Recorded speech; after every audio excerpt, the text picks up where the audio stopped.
Work session to order, 7 p.m. on Tuesday, April 9th, 2019. Roll call, please. Okay. Here.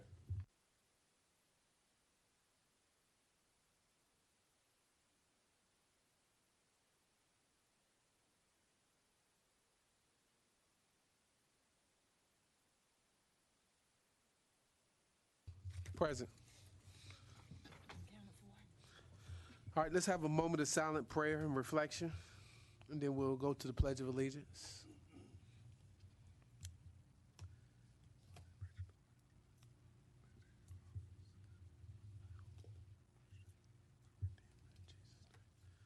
Amen. Please rise for the Pledge of Allegiance.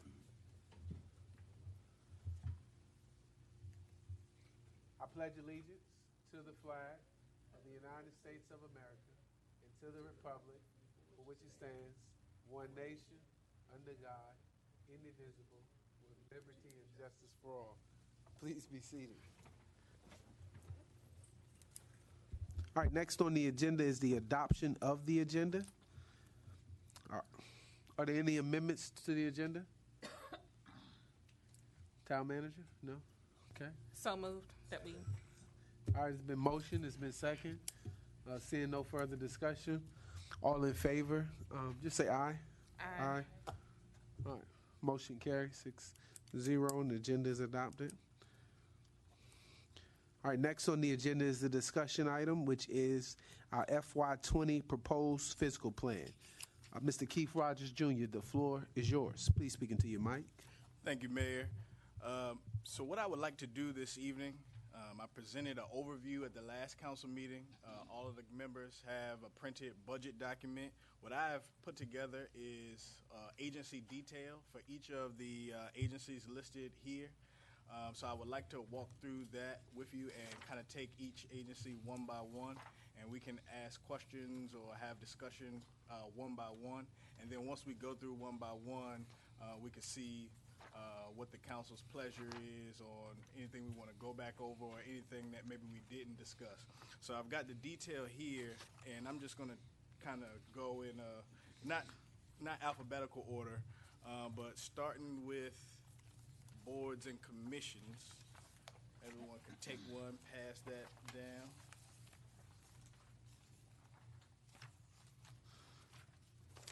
So the goal here, if I'm understanding correct, we're going to go through the expenditures because we talked in detail Correct. about the revenues. Correct. And So nobody had any questions on the revenue portion. We're just going to go straight to expenses. What page are we starting off the board? So boards and commissions within your budget book is on page 33. So I started with boards and commissions because this one is fairly straightforward. Simply, the boards and commissions consist of our planning, our architectural review board, and our board of zoning appeals. Each of the members, they receive a stipend of $50 per meeting. So the line item that you see for each board is inclusive of the stipend for each member. Additionally, all our boards and commissions have a travel and training budget that all of the boards has available to them. That's for $3,000. Typically, that's not needed. However, to provide certain trainings that may be offered, particularly like for our planning commission, as we talk about updating our plans, there is a little money there to provide some sort of training for them as they're reviewing those plans. Anybody have any questions? Yes, sir. How many people do Push your mic and talk because we are recording. How many people are we needing on the planning commission? So there are 7 seats on the planning commission. Okay. And this fully funds 7 seats? Yes. That including the travel and training and things of that nature, even though we don't have, do we have 7 people on there? We need one more.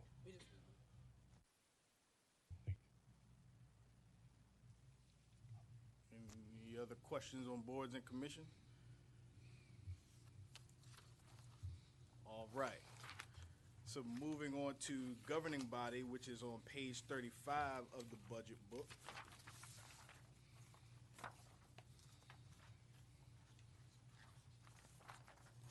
So let me ask a question as we go along so that we can, we want to make motions as we go through to approve that portion of it? So that way we have any conditions, or we're just going to go through? If I may make a recommendation, Mayor, I will reserve that until after we've gone through each one, Okay. just in case the adjustments affect more than one agency. 10-4. So before you is the agency detail for the governing body. So this agency contains the salary for the mayor and 6 council members, as well as the associated taxes. The operating budget contains the travel and training budget for the council members. You will note that the 20 proposed budget keeps the travel and training budget at $10,000. That understanding that the FY19 budget contained money for new members training and some other things that are not done every year. But I kept this money level to support the activity of various council members for various conferences that the council may want to attend, particularly looking down at dues and subscriptions. For example, you see that the governing body handles the dues and subscriptions for the NVRC, VML, Prince William Chamber of Commerce, and the Virginia Institute of Government. So any conferences that may come up for any of those, the travel and training budget is remaining at $10,000 to support any of those activities for the council members. The biggest change are 2 things. One, you notice Historic Dumfries is no longer represented in the governing body. That is now represented within the Community Development Agency, so we can talk about them specifically once we get to community development. Council usually makes a grant to the Boys and Girls Club for $10,000.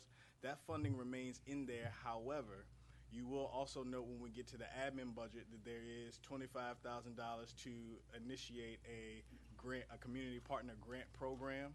So I just wanted to make note that that grant program is to make grants to nonprofit organizations. However, this Boys and Girls Club money is still remaining in here. Just want to make sure that that's clear. The other big change is going to be the council expense line that went from $700 to $7,000. That is to set up discretionary funding of $1,000 per council member. Now, this money is designed to be for council members to use kind of at their discretion in the execution of your duties as an office. If the council would like, I have made some recommendations for how those funds could be used.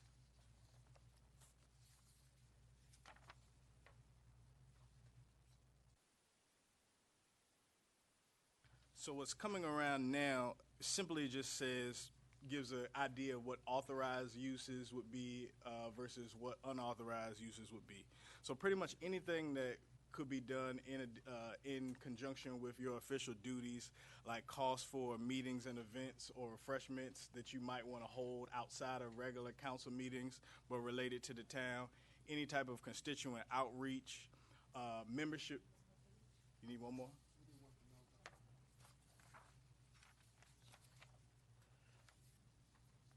Membership dues that may not be already budgeted elsewhere, mileage reimbursements for any meetings that you might attend that's not budgeted elsewhere, office supplies or travel expenses that are not already budgeted, training that may not already be budgeted, or dues and subscriptions. The money could also be used for grants or donations to agencies. Unauthorized uses would essentially be anything that's personal or political activity. Guidelines that I would also encourage, particularly when it comes to grants and donations, if a member wanted to make a grant to a organization, that organization would need to have a W-9 filled out and filed with the town. That's for IRS purposes because those will be town funds, and we would need to make sure that the town is authorized to give money to that particular organization per the state code. And essentially the state gives us broad authority to make grants to nonprofit agencies or groups that provide civic or governmental training, or contribute to a locality in those types of ways. So this could be just an internal policy, but it could be so that the council can know that, okay, we all have this money and this is what we can do with the money. And that way it's transparent. It's not about, you know, two members don't have to agree on what to do with the individual thousand, but this is kind of what everybody is allowed, you know, the allowable uses. So those are recommendations for the usage policy. And so that wraps up the governing body budget. Council Lady Neville. Oh, Brewer got his light push. Councilman Brewer, you got your light on. All right, travel and training. Oh, would you pick somebody else? Go ahead. Oh, well, go ahead. Thank you, Councilman Brewer. So, wow, Mr. Rogers, I really like what you did with the discretionary fund and the attached usage policy, but of course I have a question with General Heiser, Boys and Girls Club, something I just like to throw out there because we do have the community grants pool. I would like to see something where they just go ahead and apply for the grants and the funding. That way the town has more ownership just to see what's going on with the money. So if we don't support LED lights, then that probably wouldn't get approved. But I would like to see that line eliminated and perhaps using that $10,000 to do something more for staff development, staff support, just fun days, fun things for staff. Or it can go to the HR personnel policy or to a line item like that. So if you ever needed to contract services where HR specialist could be used, that could start that line item and get that relationship going per your discretion. So in a nutshell, I'm saying I don't think we need that General Heiser Boys and Girls Club because they are a well-known and respected nonprofit in our community. They could apply for the community grants pool, and I'd like to see that money moved either to an HR personnel line or something that would benefit town staff. Okay. Thank you. And so I made a note of that, and what I'm recommending for the process is I'll keep a note of all these things, and once we kind of go through all the agencies, we can review and then make sure we stay balanced and discuss and I guess take a motion down of some sort to approve any changes. That works. Okay, Councilman Brewer.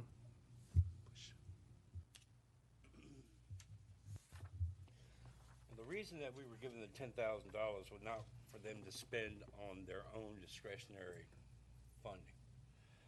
The reason we gave them $10,000 was so that when they have these programs like basketball, volleyball, soccer up there, the kids, this is for the kids in Dumfries, not for the kids in Prince William County. And this was the people that couldn't afford the program. This was to fund that.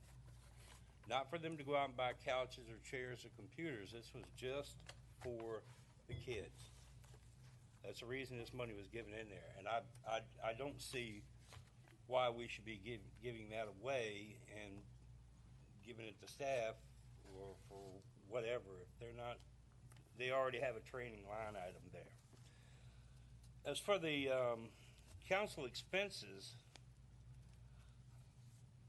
this is, I mean, I understand that, you know, this is a first-time thing, but I don't see that we need to be using taxpayer dollars at our discretion.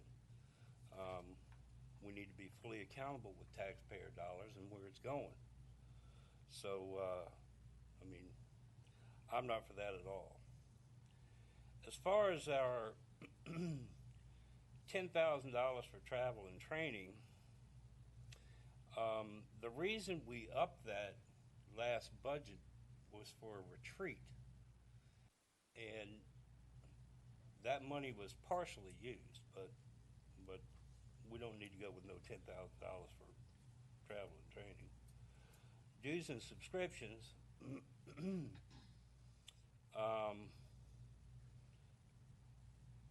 I really don't see where we're spending that much to become a member of something. If it's that expensive to become a member, then back out of it. Yeah, I think the numbers here I don't agree with, and it's really inflated. So, if you want to say no to the Boys and Girls Club, if that's the majority of the council's request or vote, it's on you. But that was the whole purpose of doing the General Heiser Boys and Girls Club. Councilman Fields? Thank you, Mayor. Going back to what Ms. Neville had brought up, I had made a note about the same thing, and I think you already answered the question, but the question was, why can't they use the grant money instead of the $10,000? So I believe you explained that enough already. And what to do with it, that we as a council will have to decide with that. But Sure. I definitely had a question about that. And I would also like to say, it seems as though they still would get their money because it's that much, and maybe not more, that could be granted to them, correct? So Or would be just at 10,000? So let me pass around a couple of examples. So the community partner grant program is in the admin budget. So we can talk about. So that's why I didn't talk about it specifically here. We can hold on. But since this is kind of the only grantee outside of historic Dumfries, let me pass around a couple of examples of these programs for other localities. Okay. So what's coming around before you is a solicitation that the City of Manassas puts out, as well as the City of Richmond, which is a program that I administered during my time there. And essentially what it is the town will set up criteria and put out a solicitation for nonprofits to apply. The nonprofit would need to say what they are doing based off the criteria that we put out, what program they're offering to our town residents or children to support our mission, and they would also say how much that is to cost. Or we can determine we're going to give, with $25,000, we're going to grant 5 organizations $5,000. Put your best application in. So I just wanted to give these examples so council could see how that could work. So to answer your question, the Boys and Girls Club may not end up with $10,000 if we wanted to leave it up to them applying for a program. So if council wanted, but what I can say is I met with the Boys and Girls Club. Only about $5,000 of that money goes directly to Dumfries children. The other $5,000 has been used historically for various maintenance and kind of general repairs. Not to say that those things are not important and have an impact on, the quality of programming that they get, but only about $5,000 annually is going directly to support the cost of programming for the Dumfries children. So if we leave the 10,000, they're still able to apply for a grant, and they can help them out even more. If we left the 10,000, I probably would not, administer, let them, I couldn't stop them from applying, but I probably would not recommend approving them to get additionally. But if we did not want to include this and wanted them to participate in the program, they certainly would be eligible and, probably be looked upon favorably based off of providing services to town children. And that would help us more definitively define what we want to see, because the examples that I passed out show how we could define the parameters. So we can make it clear, with the money you get from the town, we want to see specifically X, Y, and Z from all organizations, not just them. But that would kind of help us make sure we're getting the biggest bang for our buck, so to speak. Thank you, sir. Mm-hmm. So I just want to add to the Boys and Girls Club discussion, because myself and Councilman Brewer was here since that's been going on. It did start off as 5,000. The club would come to all the organizations around every single year asking, and in full disclosure, I also sit on the board, so I see a lot of the disrepair that place is in, and the amount of kids. The Dumfries Club in Prince William County is one of the most used clubs in Prince William County, as far as the number of kids that go in and out of that club. All right. For years, these years, and even still, those kids are playing basketball on an old carpety type mildew floor. There's a lot of work that needs. So we had 5,000 in that we had just for facilities. About 3 years ago, Councilman Brewer came in. he said, "Hey, we need to put another 5,000 in there so that these kids can, so that our kids can have programming to pay for these summer camps and some of these retreats." As a council, we agreed to that. We added the extra 5,000. We put the full 10,000 in. 5,000 was specifically set up to upkeep that facilities and maintain, so they wouldn't come asking us every single month, every single week for money to help out. Like they go around to all the businesses. They are fully funded, and where they're at now, and based on who they've been getting in, they're all of their proceeds, vast majority of their proceeds are donated proceeds. They have some programming that's offset through some of the sports leagues that people have to pay that comes, and then even some of their child care is another source of revenue that they have there after, before and after school care. So for the most part, all of their staff and everything is supported based on donations and grants from that standpoint. So that's how we got to we got from 5,000 to 10,000 based on what we got there. Councilman Brewer. No, and you're absolutely right. And I caught the Boys and Girls Club, some of the administrators turning down some of the Dumfries kids during some of these programs, and that's when I called them out on it, and I said, whoa, wait a minute, guys, we give you money so these kids can sign up for this program. It got back to the head honcho of Boys and Girls Club. They turned around and disciplined the guy, relieved him of his duties, and got someone in there that started signing up for some of the kids that couldn't afford it. And so, yeah, that's, I mean, it's up to the council, whatever you want to do. Vice Mayor. Push your mic, please. While I understand what Councilwoman Neville is looking for with regard to, ensuring that we are giving proper support to our staff, et cetera, I do support the Boys and Girls Club and this contribution, because I think that, considering that this is the town of Dumfries' way of providing resources to our children within the town of Dumfries, then I think it's important that we maintain that. I also appreciate what Councilman Brewer said, in that if in fact it is, realized or discovered that they are not allowing our children to participate, then that's definitely something that we would want to address. But in the meantime, I fully support that we continue supporting the Boys and Girls Club.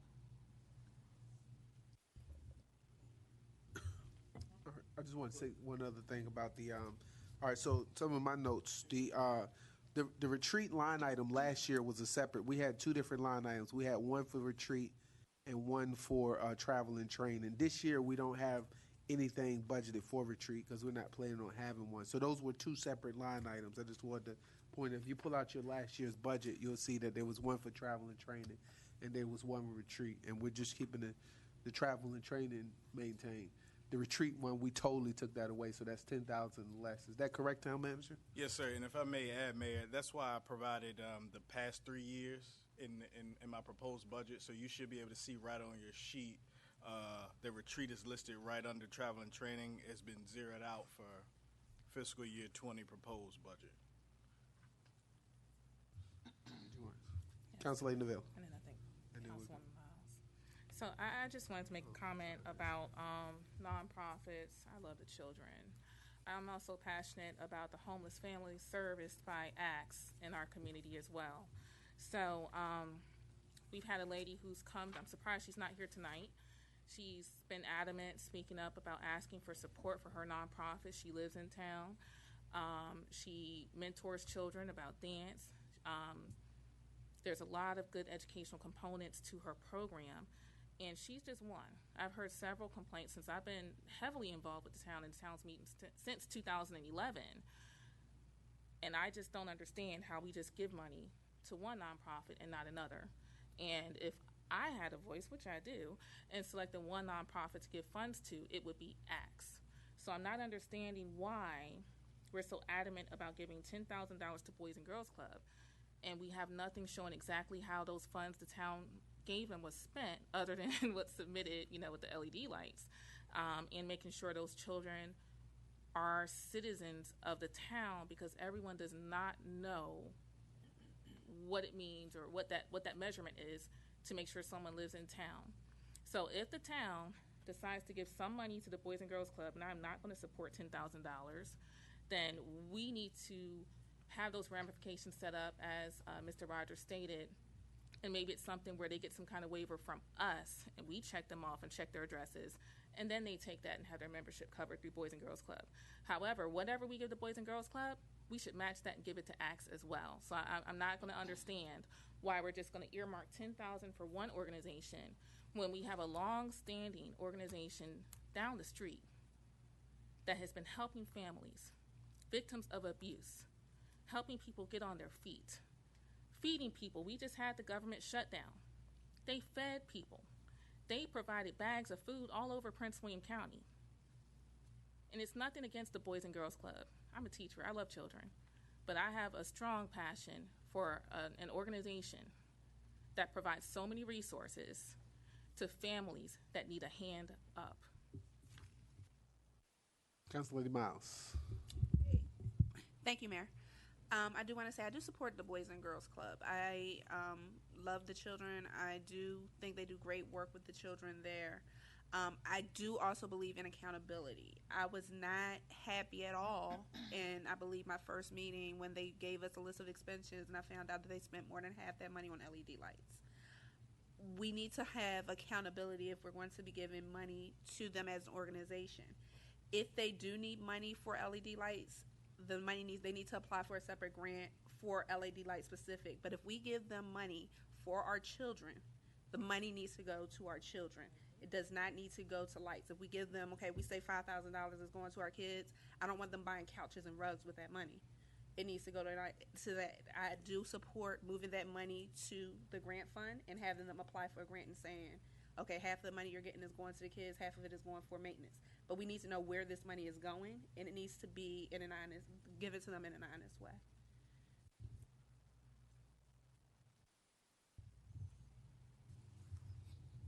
Councilman Brewer. They do submit a budget to the town showing where the money's going. So, that's one thing that we had requested years ago, that they submit a budget to us, as well as the historic Dumfries. So, everything's pretty much listed in what they do. But that was my problem. We say $10,000 is going to the kids and $5,000 went to lights. That's a problem. Vice Mayor. I think accountability is absolutely important. It is of the utmost importance. And the points that Councilwoman Miles made are very valid in that, if we're giving $5,000 for the kids, then are we responsible for the maintenance of the building because the kids go there? As far as the ACTS is concerned, ACTS does a wonderful job in our community, and they have partnered with us here at the town on numerous occasions to make sure that they are involved in doing some of the things that they do. One of the other things, though, with consideration for ACTS and some of the other nonprofits is what we know about the Boys and Girls Club is that money is specifically for our Dumfries residents, our children. ACTS platform extends beyond the town of Dumfries and those Dumfries residents. And so with regard to the way the money is being allocated, can you please offer clarification, Town Manager? Are we looking at the $10,000 to Boys and Girls Club separate, and then the $25,000 is the part that $10,000 is separate from the $25,000 that would be available for application? Yes, ma'am. As in the proposed budget, you have Boys and Girls Club essentially, historically, because funding has been provided, they remain separate, and $25,000 would be to initiate this community partner grant program. I think it's a great idea that we are creating a community partner grant program. That is absolutely something that's needed so that it allows the opportunity for other programs to get in on receiving the monies from the town. So I think that is a great idea. But again, I do still support that we continue providing that money to the Boys and Girls Club. But I do think that it is worthwhile having a discussion about whether or not it needs to continue being $5,000 for kids and $5,000 for LED lights, which I'm sure that the whole 5,000 wasn't LED lights, but the 5,000 is for maintenance of the building. So I get that. So I do think that that's maybe a discussion that we can delve into a little bit deeper. Just to add one point of clarity, when you give a grant to a nonprofit, it is in fact a grant. So if you give them $10,000, you can say we'd like you to spend it on this, but at the end of the day, they have some leeway, and that might not be done in good faith. But in terms of council having control over what the funds are used for, the program that we could put in place is really where we can add teeth to that. Now, that doesn't mean that we could not add teeth specifically to the Boys and Girls Club. That's why I kind of wanted to provide an example of how a whole program could look. But we could initiate a grant contract with any entity that the town would make a grant to. And that contract would stipulate what these funds were used for. You could do it, there are ways to add teeth to all of these donations as well. And I like to add too, Town Manager, we have the option of electing a person from this body to actually represent us on the board of directors as well.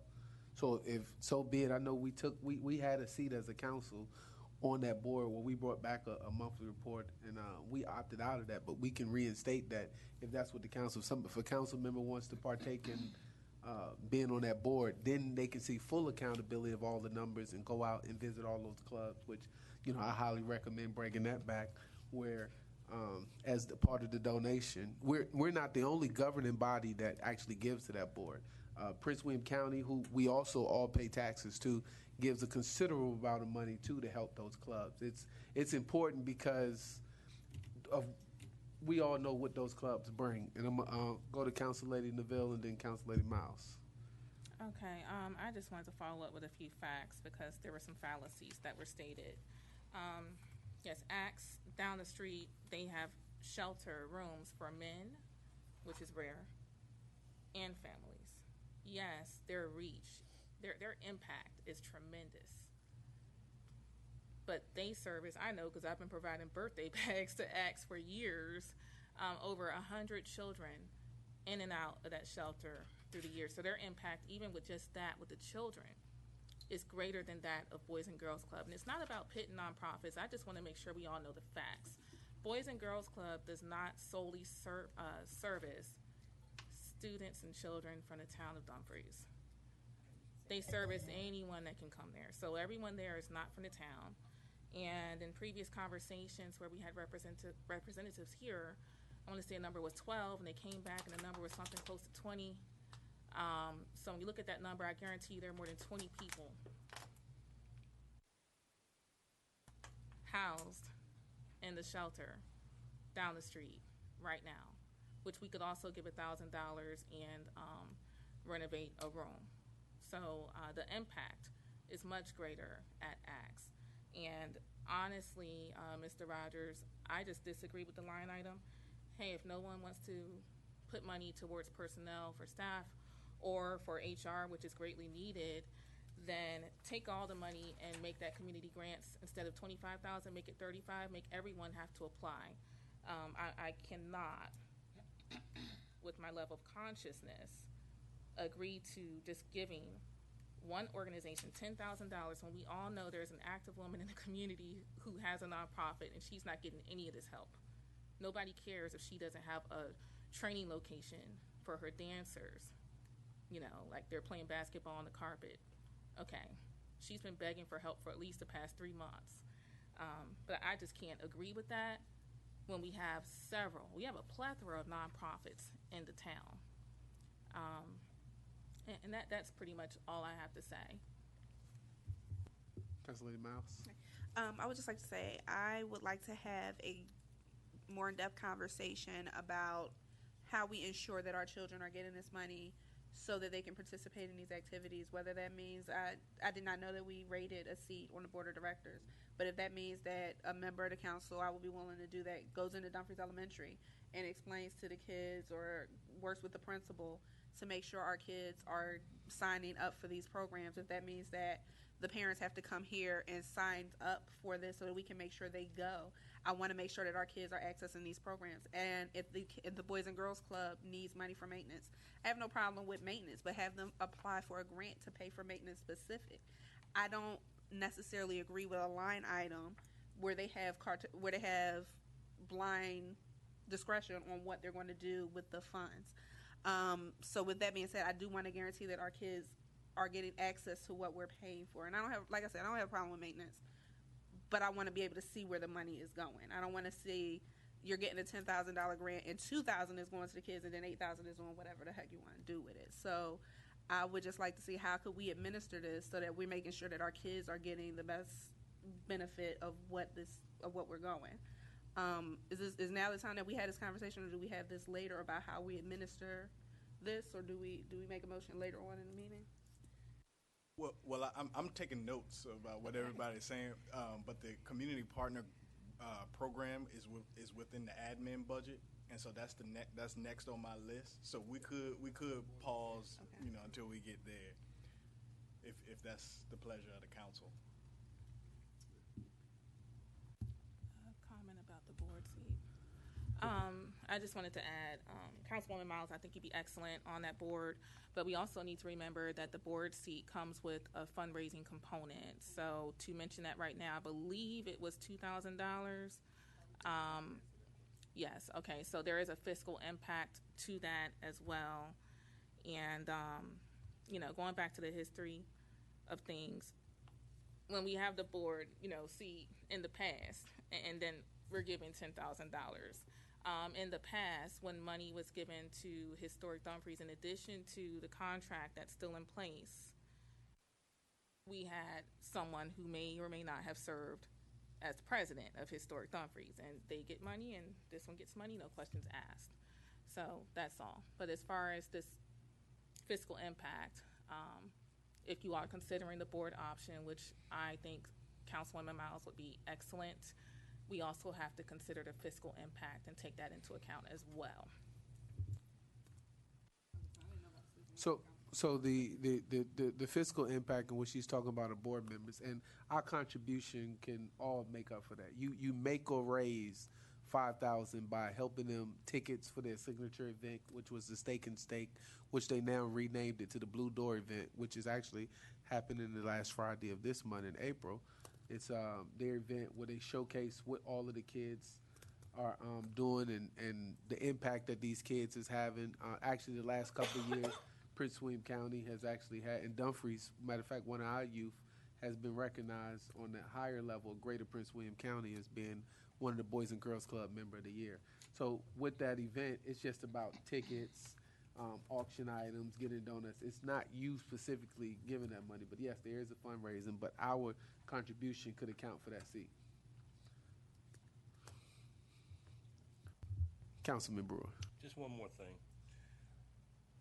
This facility up here is paid for, 100% paid for. The Boys and Girls Club of Greater Washington, all of this money from the United Way and things of that nature are all distributed. The number one place that this money goes is the Manassas Boys and Girls Club, not here. Why, I don't know.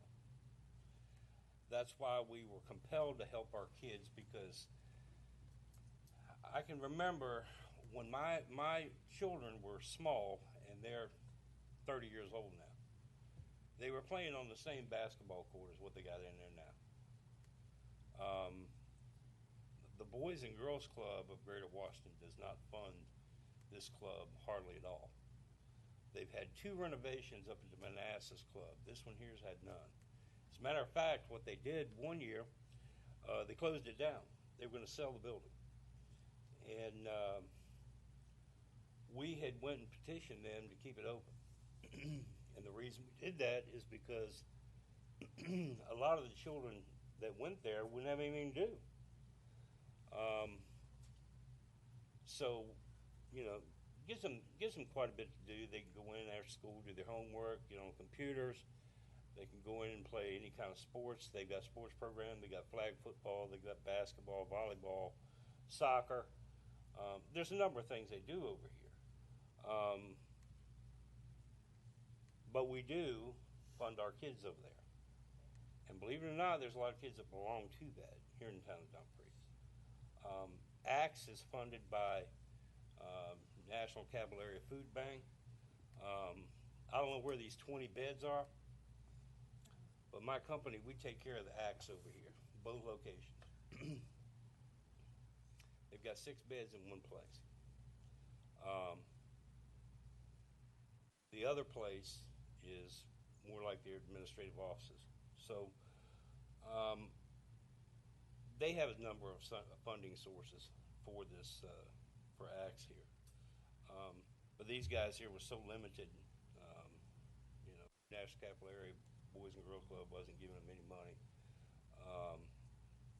Even the steak and steak dinners that we went to in the past and have contributed money to that wasn't going to them. It was all going to Manassas clubs, Dale City clubs. But this one here is neglected. So if you want it to stay open, contribute. If you don't, let them close it down. They don't care. It's paid for. Because everything they make off of it would be a profit to them.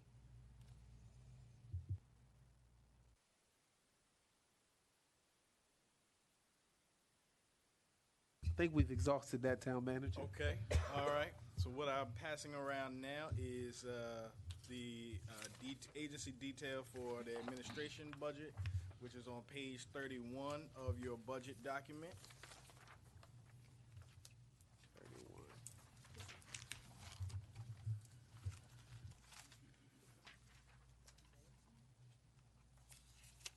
So this one is on front and back as well.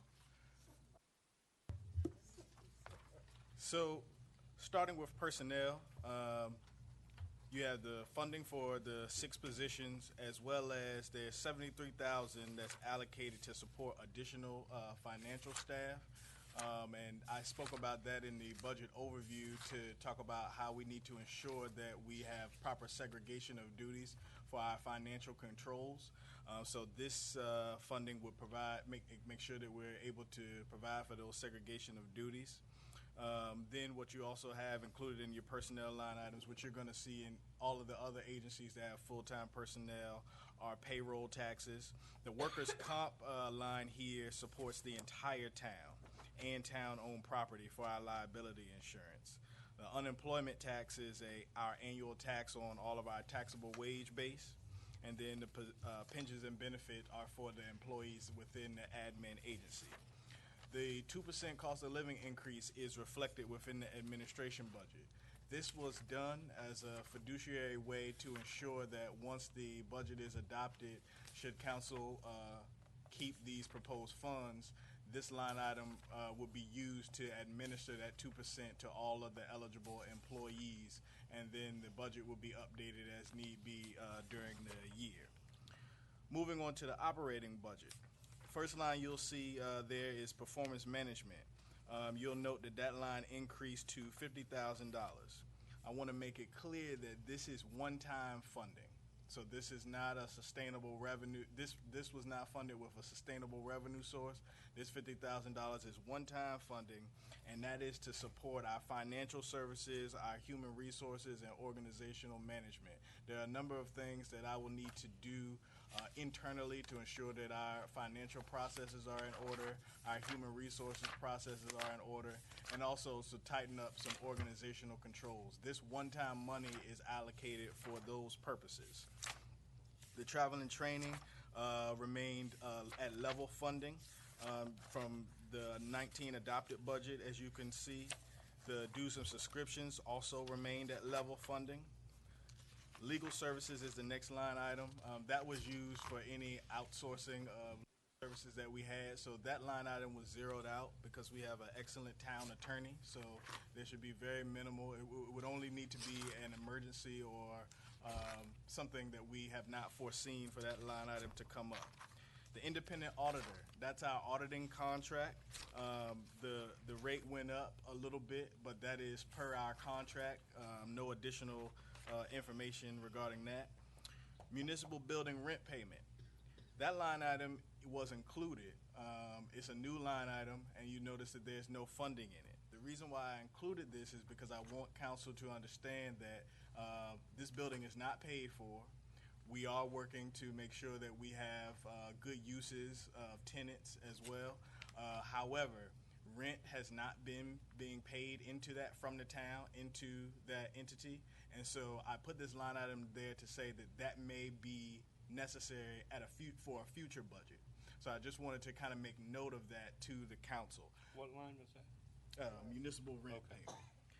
And if you look at the debt service line, you will also notice the debt payment for the bonds that we issue for this building. And if you look at the revenue portion of your budget, you will see an offsetting revenue source.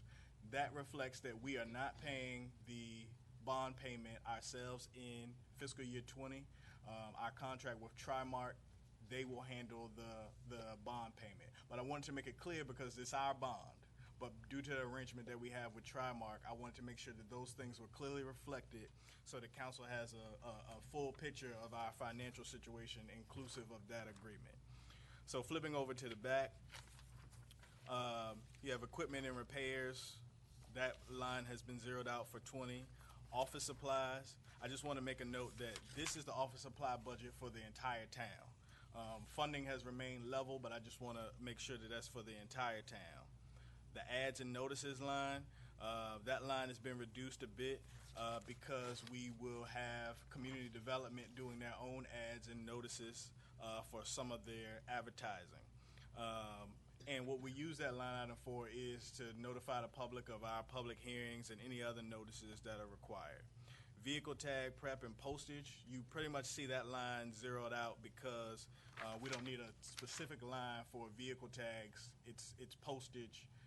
We already have a line item down there for postage. Skipping back up one for ordinance review. This is just a cost for us to prepare our code supplements to ensure that the town code that we have posted online is kept up to date. The community partner grant program, we've been discussing that previously as we've been having our conversation with the Boys and Girls Club, so that is where the line item exists. There's $25,000 there. We could talk about how council wants to administer that program. I passed around a couple of examples, but that is the line item for the administration of that program. Events and recognition. So as you would have noticed, the events coordinator position has been collapsed into the administration budget rather than being shown separately. And so the whole budget for that previous agency has all been included within administration. So this $20,000 is to support the entire cadre of events that the events coordinator will put together. This line item will be used to make the entire plan for the year when we get to fiscal year 20. And so we can publish a calendar and have that provided for you. Utility costs, that's just for all of our town-owned facilities except for the municipal building, which those utilities are handled through Trimark. The 2% regional transient occupant tax, that's simply a custodial tax payment, so we collect it and pass that off to the state as required. And then the last line item you see here is the IT maintenance. In previous budgets, that was treated as a kind of a standalone agency, but as you all know, we contract all of our IT out. So this line item represents the cost for contracting out our IT services with our vendor TSI, and it also includes our Granicus legislative software for our council meetings and town code. And there's also an additional one-time funding in the amount of $10,000 that will be used for the update of the town website.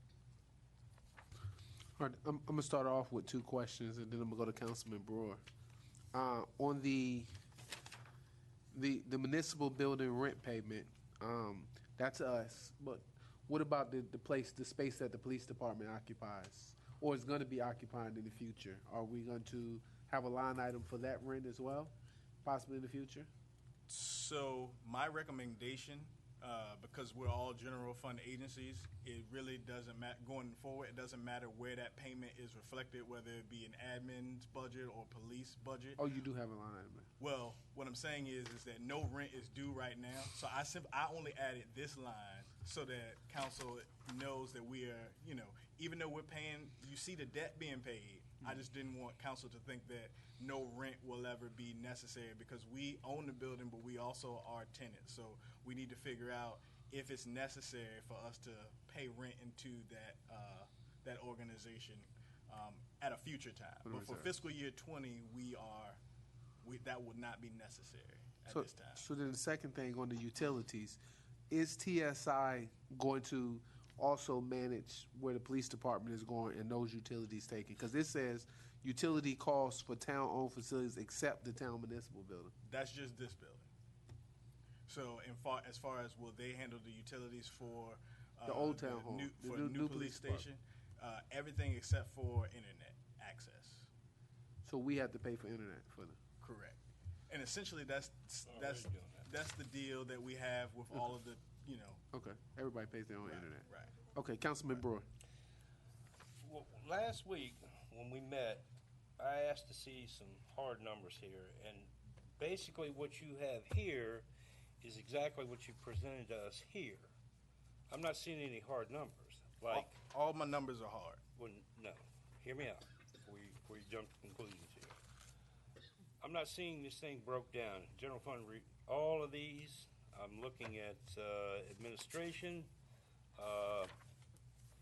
the manager, treasurer, town clerk, all of these numbers here. What everybody's making. Ordinance review, what we're paying for that. I'm just seeing a lump sum here. Part of our responsibility is to look at look at all of this, and instead of looking at a lump sum, I'm not seeing that. All I'm seeing is just total lump sums here. Can we get some hard numbers on this? So I think that we can talk any specifics, but the only thing that was really well, I can't talk about them because I don't have any numbers here. Well, what I'm saying is the only thing that should be different from that's 19's budget is you don't have all of the salaries broken out into individual line items. Everything else, if it was collapsed, it was done for operational. It was speaking to a change in the way we did it. Postage, utilities, all of those things are still listed out. So is it something that changed and we don't know where it went, or? Well, vehicle tag prep, we had in 18's budget, we had $1,200. Right, so that's listed here. It's zero, but it's been zeroed out. It's been zeroed out. Right. So it doesn't cost us anything, Retta, to have the tags or the stickers made up? So we're getting that done for free? So two things. One, the stickers may not be the way we need to. That might not be the way to do this going forward. The only other cost would be postage, which there's a postage line item that's also listed here. So there's no need to have separate postage line items. Well, how do you propose if we're going to you said at the last meeting that Prince William County refused to do this because they couldn't. I didn't say they refused. I said that it was not cost effective, in my opinion, for us to have them to administer. 6 and 1 half dozen. Prince William County's not doing it. Okay. Right. All right. And we are. Correct. Okay. Where's the numbers? I don't see the numbers here because we don't get that done for free. So we do real estate tax billing. So you plan on running this into the real estate tax? No, it's not. It's not combined. To bill somebody, we send them a bill. So that's what the cost of us administering the vehicle tax is sending them a bill. Sending a bill. Mm-hmm. So if we're sending them a bill, do we know who we're sending it to? Because Absolutely. the same person that owns that townhouse is not necessarily the same person that lives in it. Correct. Who owns the vehicles there? Right. So what we do is we will gather a list from DMV as well as Prince William County because they have a personal property list. We will evaluate those lists Who's going to evaluate? Town staff. We will evaluate those lists to determine who we will send those bills to. The bills will be put out. We will have that information. So the only cost for us to administer it is just the mailing of the bills. But how are you going to distinguish 22026 that lives up in Montclair and 2206 that lives here? I'm not sure I understand what you mean. Montclair has the same zip code as we do. We know who lives in the town, and we do real estate billing. So that's what I'm saying. But but what I'm saying, your real estate billing is not going to be necessarily the same people that own the vehicle. Correct. That's what I said. We will determine once we pull the information from DMV and from personal property. We will make sure our list is accurate, that we are billing for all the towns that are garaged within Dumfries, that those owners receive bills for each of the vehicles that they have garaged within Dumfries. Those people will be sent a bill for their vehicle tag. All right. Well, my other question was, can we see some hard numbers here for all of this stuff, the way it was laid out before? Right now, we're just, like I said, we're just looking at the lump sums. We can't determine what's what. So that's why I wanted to make sure I understood, because nothing was changed. The lines that you see there, Well, they still exist for the most part. You're showing, like I said, you're showing us lump sums. You're not being specific here. And I think what I'm trying to make sure I understand, but these are line items. These aren't. So Yeah, they're right here. right. So really, you didn't make this up. They're already here. Right? the line items are already in your everything budget. You Yes, have, sir. Everything you have on this piece of paper that you're handing out is already here. Correct. So you're being redundant. Council What I asked want to for- see, Council asked for what I had narrative. asked for the last meeting, were these numbers here? They're here, is what I'm No, saying. as a lump sum. The only thing that a lump sum is salaries. Right. So all these other lines are not lump sums. They're there. So salaries for every department. If you would like to know what every employee makes, we can provide that information. But Yeah. I mean, that's part of the budget. well, it's not part of the budget I presented because it's the full-time salaries for every agency. The numbers of individual salary doesn't do any good unless council's making a decision. I mean, to well, it's rip not or only lay salaries off. here. What you're also looking at, town municipal building landscaping, $9,000. Yeah, we don't Maintenance. That's no longer those are no longer necessary lines. Old Town Hall, Ginn Park. Right. So buildings and grounds was listed as a separate agency. So now that's all reflected within public works, It's all lump sum. which is a change in the way that we've presented the budget, not a change in providing line items. I understand what you're saying. It's not a change in the total number. Right. I want to give you. I want you to understand. I want to give you all the information you want. So it's not about not getting the information. I just want to make sure I give you what you're looking for. Well, I mean, this way here, Mhm. the way that you have this here, and I'm not saying it's happening, but there's a lot of room for error here. And the reason I say that is because it's not broken out specifically. I disagree. Well, Humbly. I know you do. Of And course the, you do. and the reason why I say that is because the previous budget did not provide the council with an accurate picture. For example, it does no good to provide a line item with $0 in it for Ginn Park if we're going to use contract services to maintain that. We need to provide council with, have a public works department that has a plan for all of our town-owned facilities within a line item that shows, here's all of the money that we're investing into the maintenance of our properties. Here's how that money is being used. All right. Well, Just for example. let's go to Public Works here. Mhm. All right. You got litter control, solid waste contracts, vehicle maintenance. How many vehicles do we have? So We don't know that. we do know. Oh, we don't know that. These new council people up here don't know how many vehicles we have. These new council people don't even know how many vehicles we have in the police department. We have to know these specifics so that we know what we're funding and how much we're funding them at. Sure, but we're only paying for fuel. we're not paying in maintenance. We're not paying for vehicles. So I can tell you, and the department heads can tell you. The chief can tell you how many vehicles police has. I, am public works director, can tell you how many vehicles the town has. So that's why I said it's not about. Are we looking at replacing any vehicles?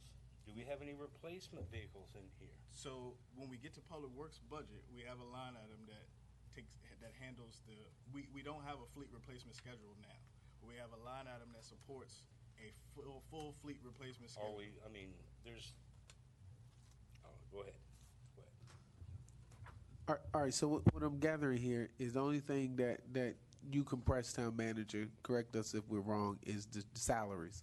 You just condensed that and added it all up, but the salaries haven't changed from last year.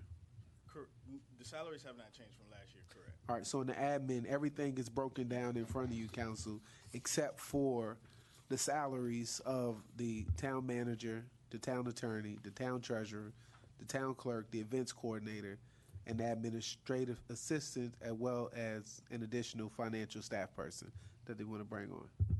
Is that correct, town manager? That's correct. Okay. Glad you two have talked. Well, he just read it right off of here. Anybody else have any other questions on this admin? Any comments? Okay. Council Lady Neville. I think it's great. Thank you. Thank you, staff, for all your hard work. All right, next department, town manager. Next department is community development.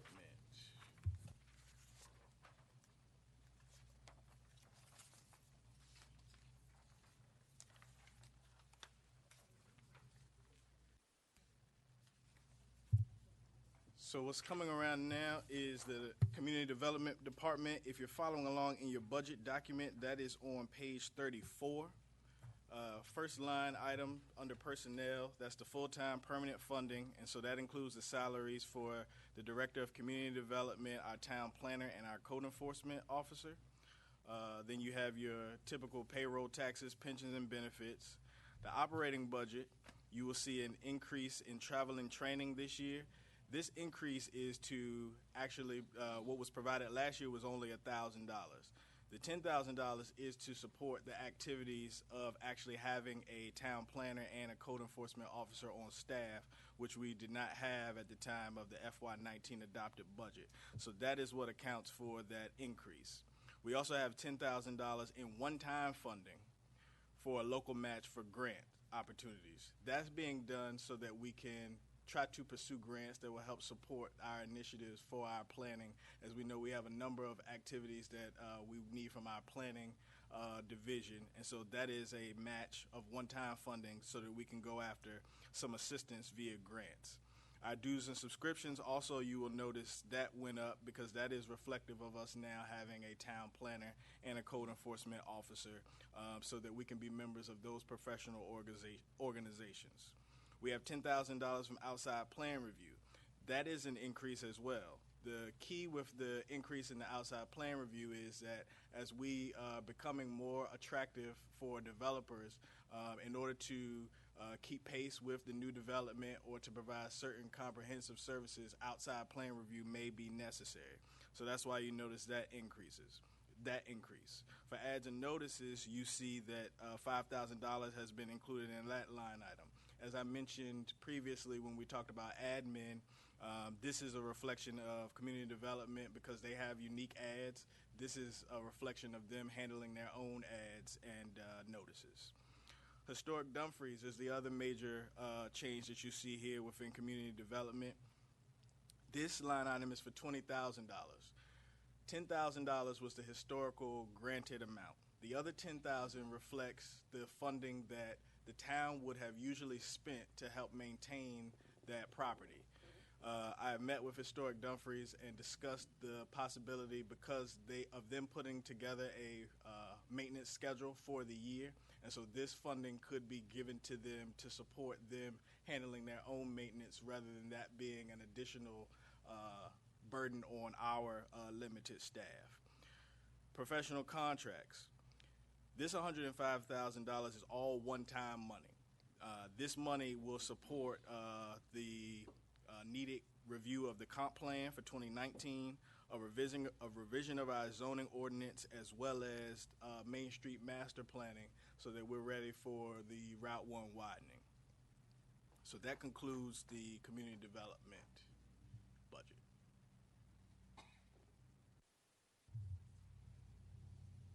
Okay, Councilman Brewer. All right, so we went from last year 245, we're going up to 420,000. Correct? Correct. And we're looking at, we've reduced the funding from the adopted 19 to the 20 proposed, the total budget for the full-time permanent. And then as far as the dues and subscription, we went from $400 to $5,000. Exactly what is that $5,000 covering? So it's to include, but it's not limited to, the International Building Code officials and Virginia zoning officials organizations. And the main reason for the increases in operating are because in 19 we did not have a town planner or a code enforcement officer. So the addition of those staffing, we have additional staff to be a member and participate in those professional organizations related to their fields. So that's going to cost us an additional $4,600. Two additional people with professional organizations. And outside plan review, we're going to be spending $10,000 versus $2,500. So, as I said, this is a budget, so this is a plan. The plan reviews are going to be contingent upon how many developments that we get, proposals we get put before us that may require additional outside plan review. So based off the volume that we've seen thus far in fiscal year 19, we thought it prudent to make sure that we had funding there to accommodate the uptick in volume that we have for that service. And then under professional contracts, you're showing nothing under professional contracts. Was that under another department that was being funded from? There was nothing allocated for 19. So they had for professional contracts, that included outside plan review. So they're not showing anything, but now we're showing $105,000 for professional contracts. What is that covering? So in 19, outside plan review was $2,500. So in terms of what the professional contracts is covering in this year, this one-time money. So it's not every year. It would not be $105,000. This is all for fiscal year 20 to accomplish our comp plan review, a zoning ordinance revision, and the Main Street master plan. One-time money.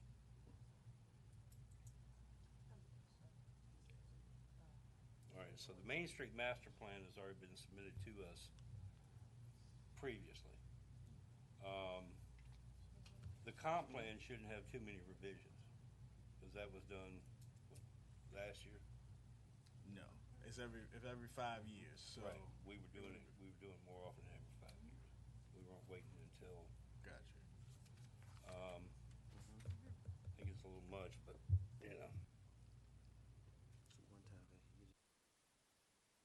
All right, Councilman Fields. Okay, you just answered one of the questions I had. Want to acknowledge that it seems like dues and subscription, it's really just taking us to the next level of professionalism, correct? Correct. All Correct. right. I acknowledge that.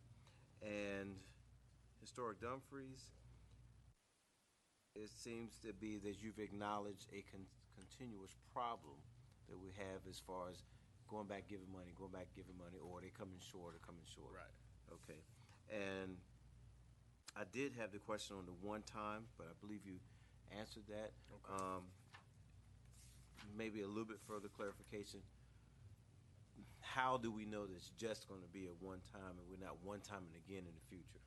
So I committed to the council to present to you a structurally balanced budget, and so that means one-time money is used on one-time expenditures or to pay down debt. In the revenues line, we've got a $200,000 payment from the sale of a property. All of the one-time funding sources that I make note of are used from that $200,000 sale of property. Awesome. Thank you.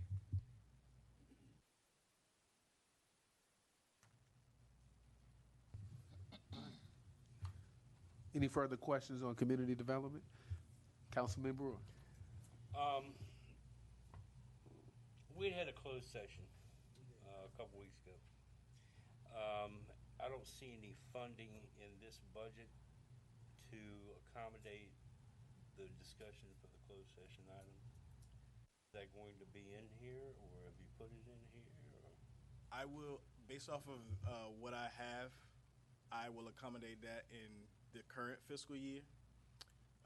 If future funding is necessary, there is a line item to support, and obviously we will make certain that council is aware of any additional obligations that may incur.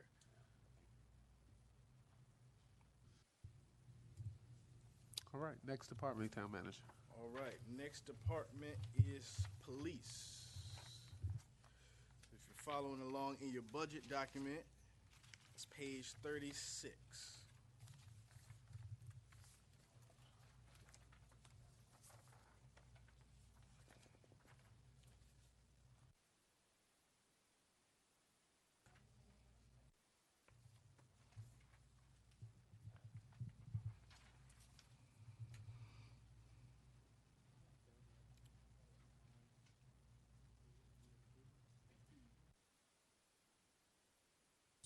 So for police personnel, we have a few unique line items for police that are unique from other budgets.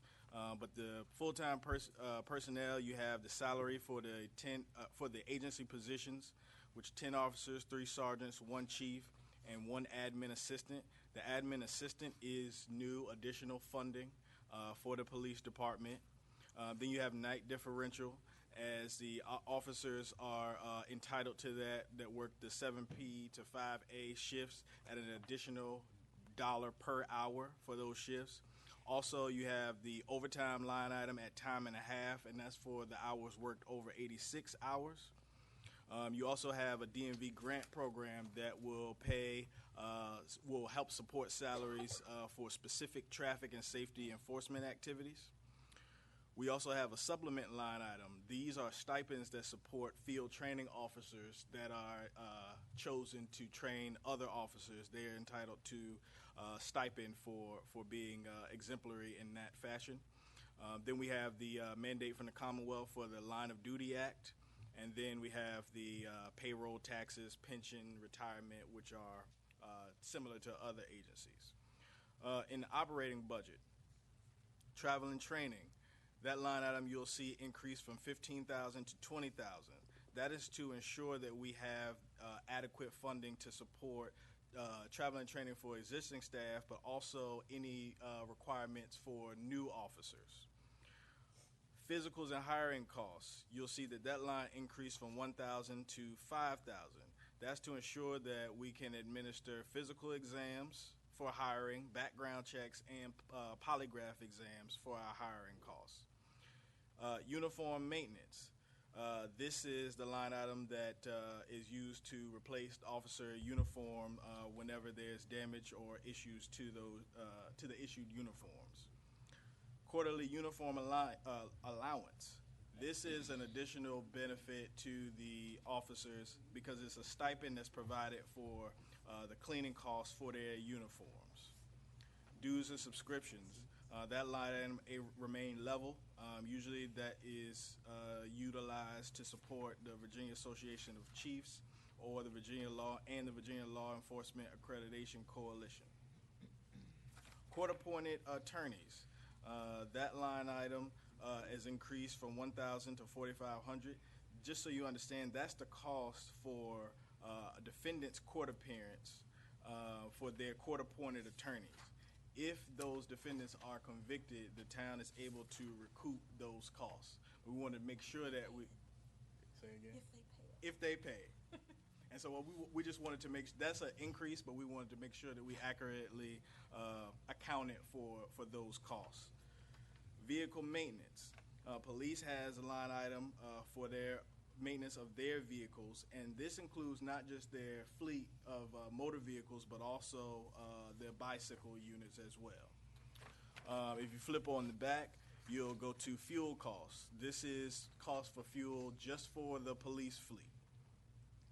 Equipment and repairs, you'll notice an increase there. This is also this is ongoing money that is there for repair and calibration of equipment, but you also have one-time funding to support the acquisition of new tasers. Capital equipment. Some time ago, we purchased with I don't want to call it a capital lease, but we financed some additional vehicles and police radios. This is reflective of the payment on that equipment. Contracts, level funding, that's for our copier lease and for the Virginia Crime Information Network. Supplies, we have that at $10,000. You'll see that as an increase because the cost of range supplies and weapons, particularly for things that are needed for the academy, because we have some vacancies, so we wanted to make sure that we budgeted adequately for those costs.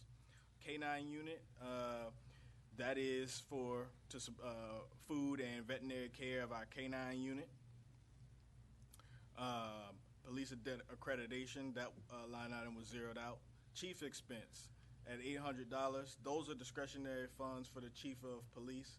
Oftentimes those are used for more public appearances or events with dignitaries where the chief will represent the agency and the town. Then we have $5,000 in our crime prevention program. That line item supports community outreach activities. Then we also have $5,000 to support the youth summer camp series. Right now, the police department is developing a youth summer camp series, and so this line item will support the ongoing execution of that. And there is a line that has historically been in the police budget for rental space, but as you can see that has been zeroed out as no rent is projected to be paid for fiscal year 20. All right, I'm going to start, and then I'm going to go to Council Lady Miles. On the travel and training, all right, do we have a retention contract that these officers sign when we send service agreement, my HR correction on that? So they're not required to sign a service agreement? Because we're running. We Yeah. need to implement that. I mean, So if they go to training and they come out, we put this money aside. We can send them to training. They can work for us for 1 day after training and turn around and just leave. I mean, it's similar to if you pay for somebody to go through the academy, they work for us for 6 months and get a job somewhere else. So it's possible. Can we do something? We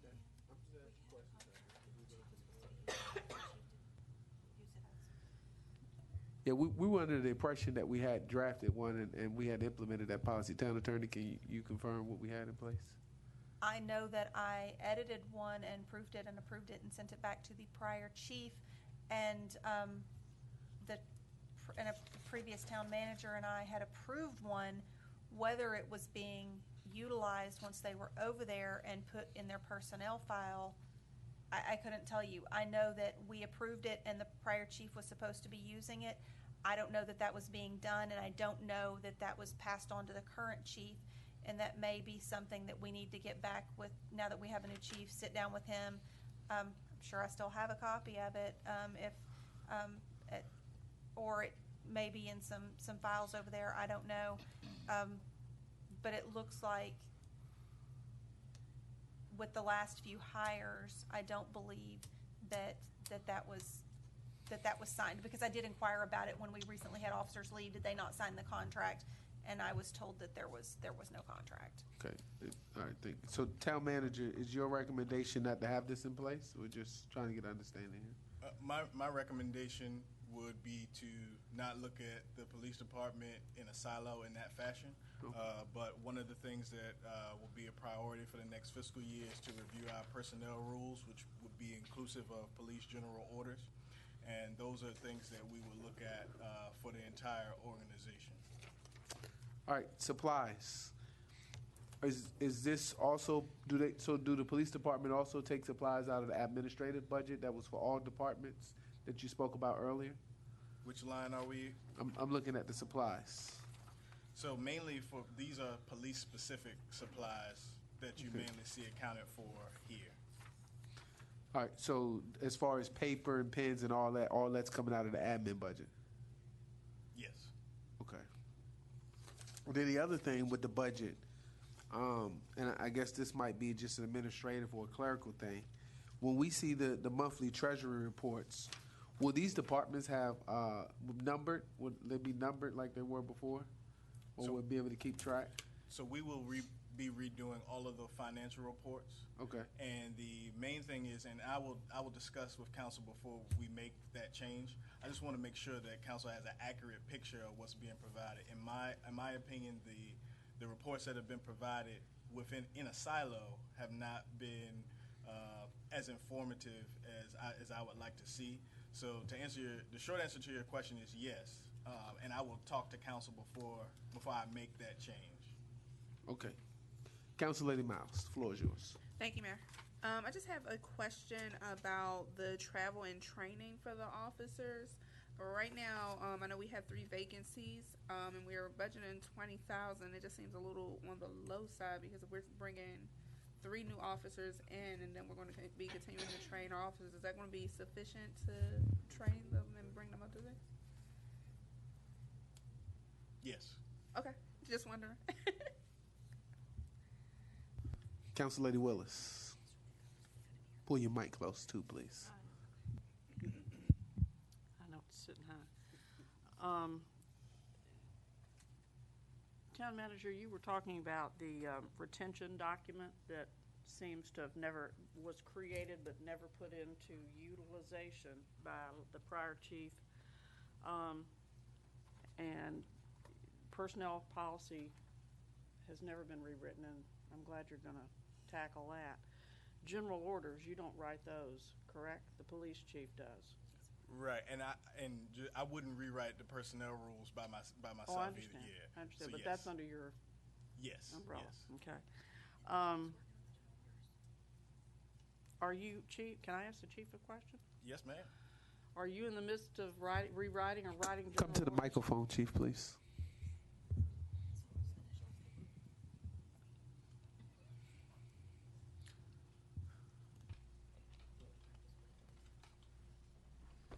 Are you in the process of writing the general orders for the department? Yes, ma'am, that's currently in effect. Did you know to add this particular documentation to your general orders? No, ma'am, I did not, but I will add it to it. Okay, and Christy, you've got the copy of what was provided before, correct? I was just about to see if I had it and forward it to him. Okay. But I mean, the chief and I will be working together on the general orders. He is, from what I understand, nearly finished with his draft of those, and as soon as he does, he'll send it over to me. I'll be going through it and talking to him about it as I go through it. Okay. So I'm hoping that it's not going to be too much longer. I know he's made a great deal of progress on them. Yeah, because this was supposed to have taken place probably a year ago or more, and I reviewed general orders and returned them to the prior chief. I understand that, but I'm Right. talking about this one particular document. The Right, retention and that document was done as well. So I'll get with the chief Yeah. and find out I know that there have not been any new hires, I don't believe, since Chief McCarty has come on board. So he and I will get together and talk about that. Alrighty. The other thing in this particular thing, this particular section of the budget, the police department, additional cars. Has anything been talked to? Have you and the police chief talked about additional cars as far as having enough per shift, per officer? Yeah, so two things. One, we have our public works director that will be working on an entire fleet replacement schedule for the entire town.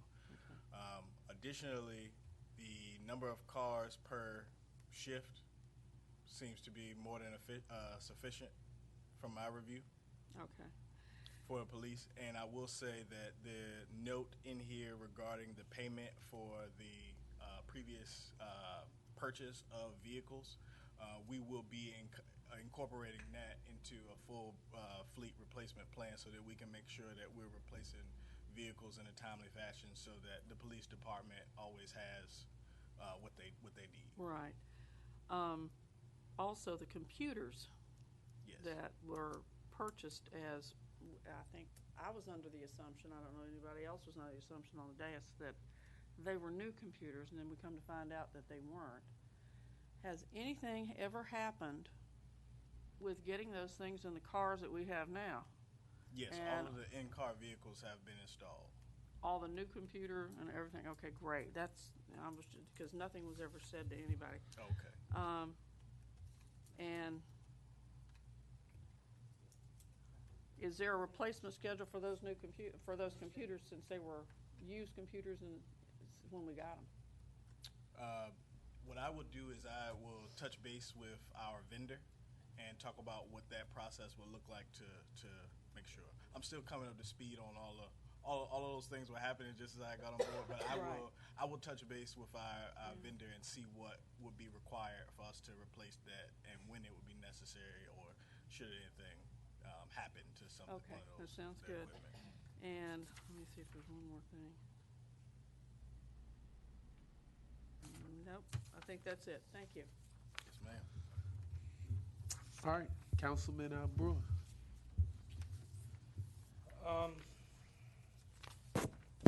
see here that performance management was funded at $2,700. What is performance management, first of all, that we're not funding? So last year, council had put in there across the board performance management budget that the previous chief was to distribute out to all his officers.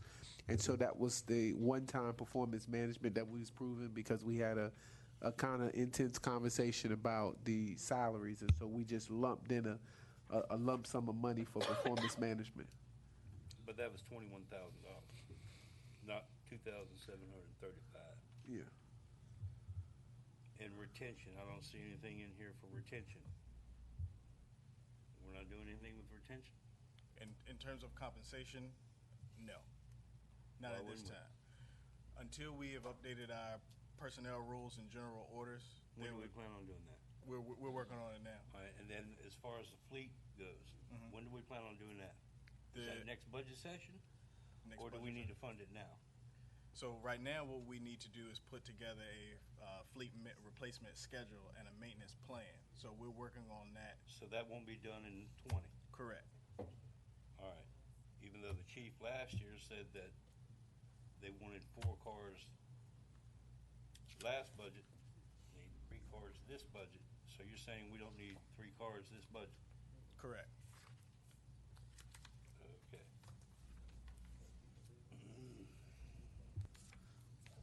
Vice Mayor. So are we gonna go through this entire budget tonight? We're not, We'll have a stopping point probably about 10 if we don't get through. so, and that was my question, do we have a stopping point, like, at 10 o'clock, are we done tonight? 'Cause this is not about, yes, I did eat, however, I'm not feeling well. You have and any I questions think that- about this police No, department report? this is about the budget. This is about whether or not, because I don't know that we're gonna get through all of this tonight, and what I don't want is to sit in here until the wee hours of the morning. So I want us to have a stopping point, because we have multiple meetings built into this, and these conversations are getting longer and longer. All right. So we'll have a stopping point at 10 o'clock. Thank you for that, All and right. now it's time for a break. No, after we finish the police department. Council Lady Willis. I'm redeeming my time. Okay. I turned it off. I'm fine. Is there any more questions about the police department budget? Yes, sir. All right. Council Lady Neville. Thank you. I just have a question. with the Youth Academy, $5,000. And you mentioned that right now staff is working towards something. So I'm wondering if the amount of time allocated to working on something right now, how much is that? And is that going to come out of this? And what is this exactly? Because I recall from years ago, but change is great. But I don't feel like I know enough to understand where the 5,000 is coming from. So this 5,000 is there. We're still developing the program this year. So the 5,000 is there is to ensure that we've got funding in there to make sure that it can continue. So we can present what the program is this year once we've finalized what the program would be. It's slated to begin this summer, so we've got time to brief the council on what it would be and what costs it may incur for this fiscal year once we finalize that. So if we move this forward, and then because it's kind of like voting blind, like I'm not sure what this is, and for the $5,000, and I don't want to stay stuck in what has happened before, because I'm very familiar about what has happened before, but it was not this sticker price. So if we move this forward, and after we move it forward, we can move money or say, hey, this is actually just $500 or $200 towards the background checks for volunteers working on this. Should it not be necessary for this purpose, we certainly would not spend it. But based off of the plan that we have for this year and putting that together, I wanted to make sure that we had a funding commitment to see it continue going forward for the community.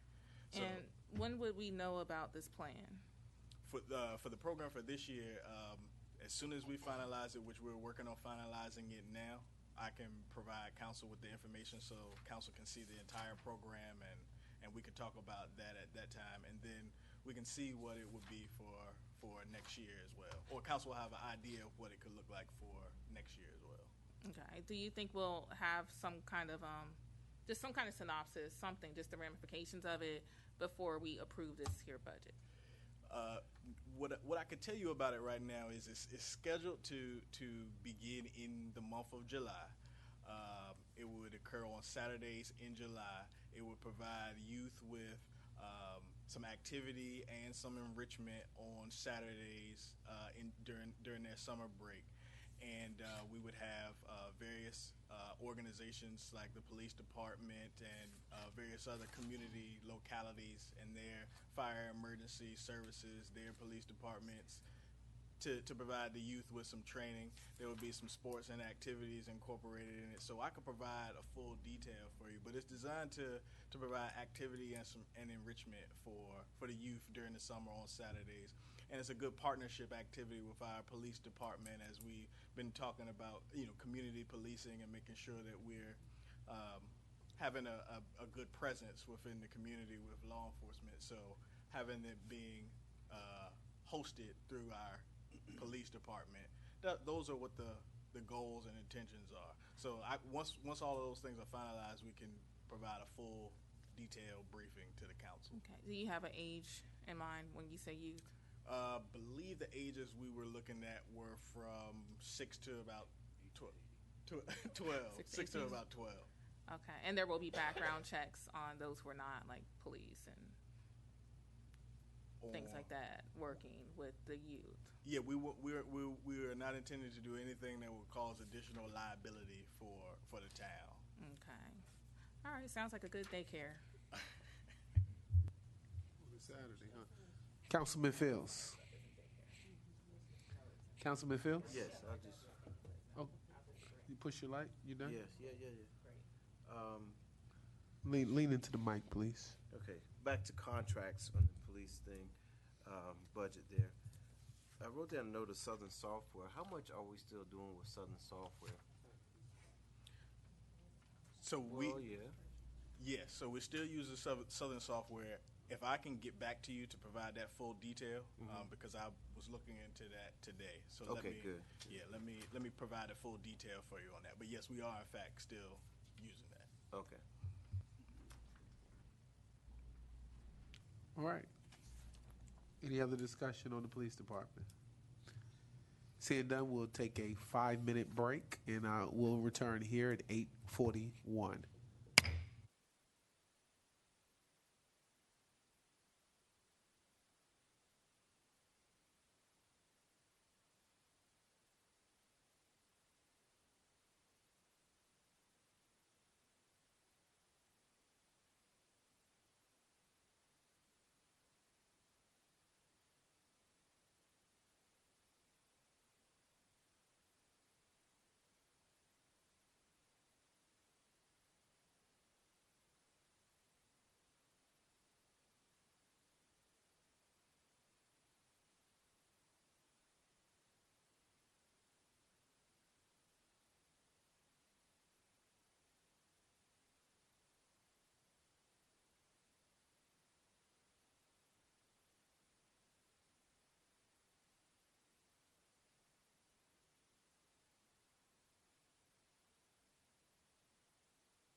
maintenance of all town-owned facilities except for this building.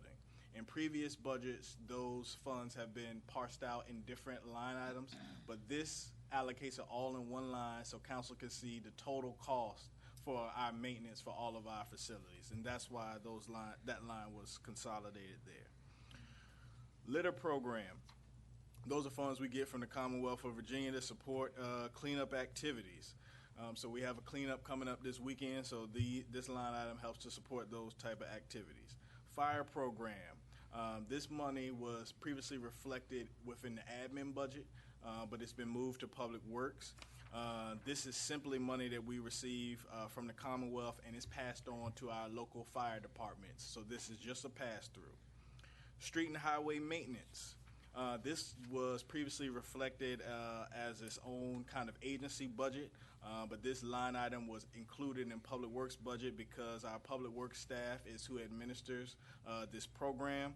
This funding will support a paving and maintenance schedule for the town for fiscal year 20. So that concludes Public Works budget. All right, I'll start with Council Lady Miles, then I'll come back. Thank you. So with the solid waste contract, this is our contract with Bates. Correct. How long is our contract with them? Do you have it off the top of your head? 10 years. Okay. You know how many more years we have with them? Because I think we had them for a while. 8 We got years. 8 more years. Oh, okay. Are we able to renegotiate any of the terms of our contract at this point? I could take a look at that. Okay, because we have had several citizens that have had concerns about Bates. Okay. And I have observed some things with Bates myself, and they definitely had some customer service issues Okay. that I think we need to address. So that's something I would like to take a look at. I will certainly make a note of those concerns. I've gotten a couple concerns as well, so we work with the contractor to kind of work through those things, and I can make sure I give council an update on my findings and remedy. Okay. It's renewed every year. Oh, it's renewed every year. Okay, that is promising.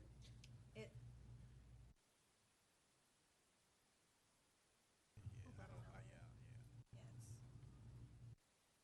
Okay, well, I'll email you Okay. because I have a list of concerns that I'd like to compile and get to Okay. you. Okay. I'd like a copy of the contract. Yes, please. All right, my question is on the funding to support town-owned properties, including all parks and facilities. I guess council, we need a list of like all the property that we own. Sure. We know we got a maintenance building over there off the side of the road, and we own a piece of land up here on Main Street, and we vacated this piece of land, but collectively, we don't have a document to know all of the properties that we own.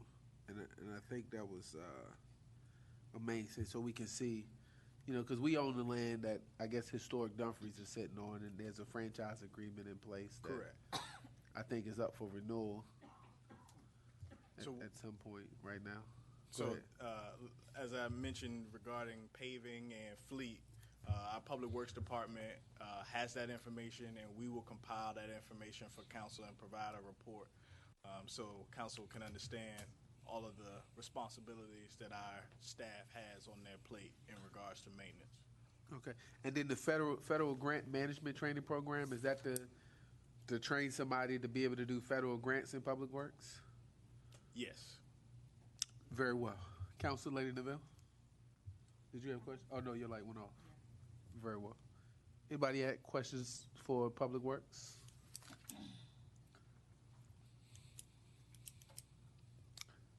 Councilman Brewer, do you have any questions before we move past public works?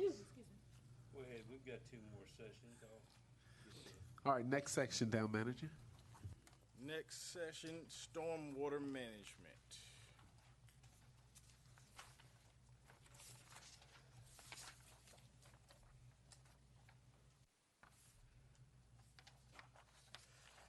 Stormwater management can be found on page 40. Before we get into the detail, I wanted to make a note that Stormwater management in the current year budget appears that it is a general fund agency. However, stormwater revenue is really a special revenue, so those monies can only be spent on stormwater. Going forward, I will be reflecting this as such, but I didn't want to, based off the other changes, I did not want to be unclear with what stormwater, the agency, represented. So what you have before you is you have the salary for one position, a maintenance worker, that's 100% funded out of the stormwater agency, and then the taxes and pension and benefits associated with that. All of the stormwater projects are associated with the one stormwater management operating line, and that includes emergency projects. In addition to the other information that I will provide in terms of fleet, in terms of a replacement schedule, property in terms of a maintenance schedule, paving in terms of a paving and repair schedule for the town, we will also have a schedule for stormwater repairs. And so that will be provided. The goal here is to, as the new, when the new fiscal year starts, for the staff to have developed a plan to be able to provide that to council, so council can see the overall plan for all of those things for the year and be provided regular updates on the progress for those projects. So is the stormwater revenue coming out of our real estate taxes? Is it coming out of our real No, estate no. taxes? Where does the funding for this department come from? We're just trying to get clarity. You said it's not coming from general fund. No. What I said was, right now, it may look like this is general fund revenue because this is the general fund budget. However, stormwater revenue can only be spent on stormwater, so it's really a special revenue. So the budget does not indicate that it's special revenue, but I didn't want to make that change to cause too much confusion for 20, but going forward, that will be reflected as special revenue. So, for example, we couldn't amend the budget to take some money from stormwater and allocate it anywhere else. So I just, I just shared that even though the budget doesn't reflect that is in fact how stormwater works. And so I just wanted to make that. So I think the question I was just trying to get some clarity for the public is, where does the revenue come from? From your stormwater fees. Right, in that we send out with the property tax. Right. Okay, thank you. Councilman Brewer. You're saying this is funded one person? Correct. What one person is that? Our maintenance worker. Your maintenance worker? Yes. So we're funding $42,000 for 43 for a maintenance worker, and then operating. What is operating? That's the operating budget for the stormwater. So it's that operating money supports all of our stormwater projects. So you're combining his salary with the operating. That's where you're coming up with 149. Then down below, you're coming up with a full-time permanent of 28.8. What is this full-time permanent? This is a separate chart. So just everything is included on this one. What do you mean separate? Separate how? So this is the full salary. What is this? This right here. This is maybe a typo. That may be. I'll confirm. But this is what it is. This is the salary. This is the benefit. And then this So what you're seeing, if you're looking in the budget manual, on your personnel, you're seeing total compensation. You add those numbers up, it equals total compensation, the salary, the taxes, the pension, the benefits. That's total compensation when you look at that budget right there. So it's almost if you would give your employee a total compensation, you'll see everything what that total position cost you to run. Well, that's all right. This is what I'm getting at. That it's not specified clearly. These lines. So add you're up saying to this. delete this? No, these lines here add up to this. But I was saying to get the whole budget, you don't have to look at this. This is broken down in more detail than this, right?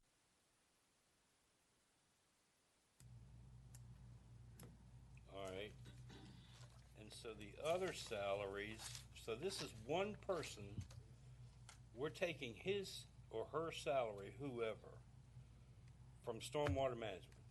Yes. Why wouldn't we be taking them from public works? Why do we have to show a salary under stormwater management? Then our stormwater management fees would be less. The stormwater management fees would not be less. That'd be In previous $42,000 less. in previous years, portions of salaries were allocated within the stormwater budget, including the director of public works.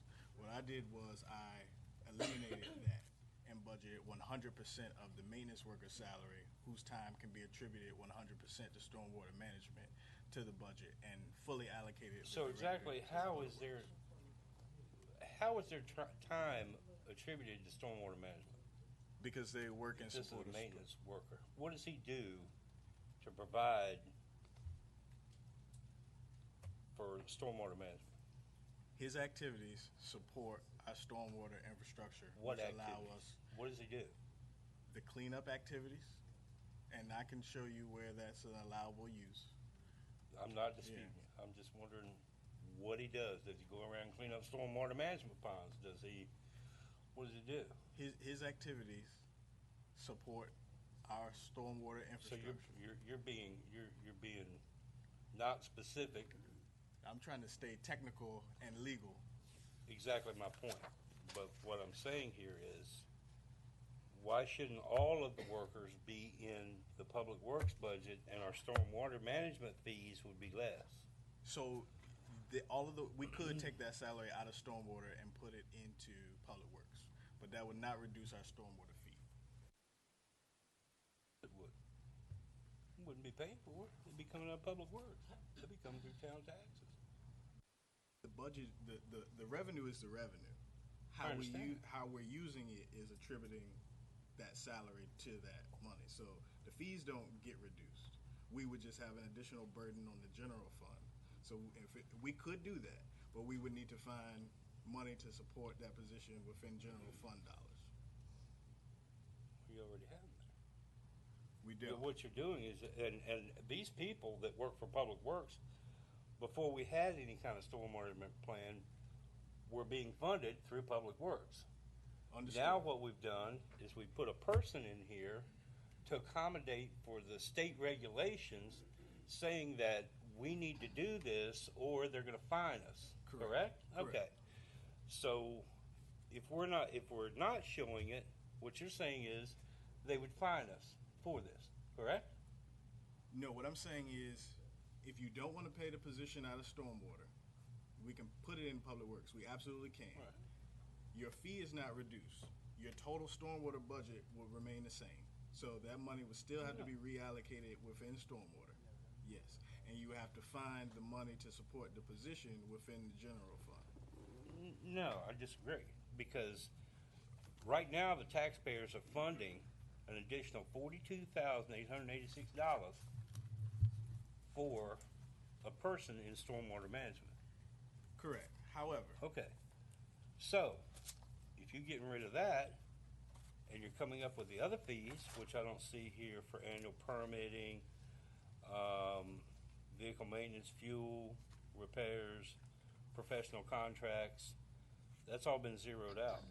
Ads, outreach, equipment, material, Quantico Creek cleanup, miscellaneous, contract services, all that's been zeroed out. because it's all reflected in the one line.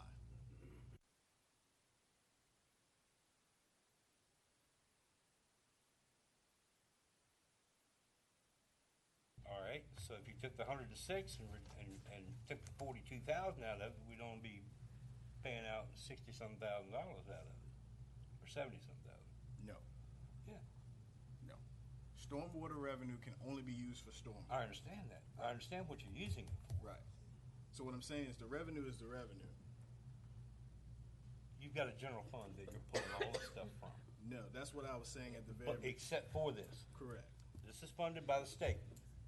Stormwater fees are where this money comes from. Right. Yes. Yeah. Okay.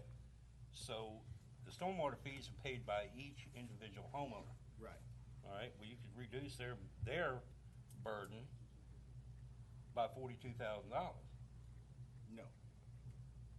You just take his salary and put it in public works. No.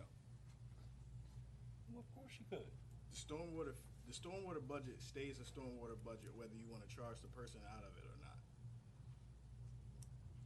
Is what I'm saying. Not if you're keeping this 106 final number. This is the total budget. Okay, well then this number, 149. Right. Okay. Yeah. So the That's fees what the aren't other reviewed. items are added up to. Right. So that's So what I'm if you saying. took his salary out of this, Yes. put it in public works, then the town would only be, their burden for stormwater management would only be 107,000 instead of 149. No. This is what our stormwater budget is. If we take the salary out, if we take 42 out, we can spend 42 on something else stormwater related, and then we can find the salary in the general fund. But we are not reduced. But what you've done is you're coming up with a fee to each individual property owner to come up with this amount here, correct? This isn't totally funded by the state. It's the fees. Right. Right. So if you were to take that fee and reduce it, take that money, reduce that would be 107,000. No. I'm looking at simple math here. I mean, Yeah, your math is correct. What I'm saying is the burden is not relieved by removing that salary. how do you figure? The revenue is the revenue. This is the revenue. Move the position out. It's a burden on the general fund, which we could amend the budget to accommodate. We still have to spend this number on stormwater Why? because stormwater revenue can only be spent on stormwater. But if you're taking this number out of here, then it would reduce your number you would be spending on stormwater. No, and that's what I'm saying. Stormwater revenue can only be spent on stormwater. I got that. Right. I understand that. Right. I understood it for the last number of years I've been on here. So we're not reducing the fees by removing the person. All right. If I have a person that I'm paying $20 an hour to do something, and I have them do something else, then that particular line item would be zero. Okay. But your stormwater management fees that you're collecting from the public, from property owners, would be reduced if you took this out of here and put it in. You're stuck on this number here. Correct.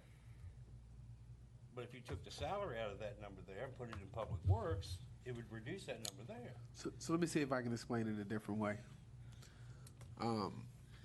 I guess last week we talked about revenues, and we didn't go into revenues today. We said we were going to keep all our tax and our revenue on par with what we charged last year.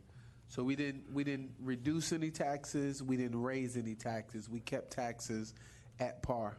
So when we look at what we're going to collect in storm water, we're going to collect approximately $149,000. Now, I guess in working to present a balanced budget with the expenses. Well, I've got all that. Right. Instead of trying to find a place in public works for that position, we already, over the past few years, have had a staff person in stormwater management, so we kept a staff person in place. Instead of taking a portion of the director of public works salary out of there, we just moved a whole person's position over into that position. Right, I've got all that. So that's all I understand. So we're not looking to reduce any taxes or reduce stormwater fees. I'm We're not just saying you're reducing any taxes. right. You say we're going to reduce our stormwater burden. Stormwater management fees by taking that money out of this. Where do the fees? How do we collect the fees? It's a tax on the homeowner. It's a fee. It's a fee. It's not a tax. Okay, so we didn't reduce any fees. We kept all our fees the same. So we're collecting $149,000 in fees. And so we're budgeting where we want that. We're telling our money where to go. This is the same thing as you having to replace 3 tires instead of 4. You ain't paying for that additional tire. Same thing here. Instead we're of not. buying 4 tires, buying 3. This But- money right here, But and everything would still be balanced out. if we move the money from here, we still got to find the money from somewhere else to fund that position Why? because he's a staff person that works for us. No, no. You- Is this a state law that we have to have a person in No. the stormwater management No, position? we don't have If it's to not, have. then we can take and move money. Just exactly what I'm talking about. But the 149 has to stay in stormwater. If we collect 149, then 149,000 has to stay in the stormwater side. You would be collecting less. If we decide that we want to reduce the stormwater fee. Currently, we haven't reduced any fees.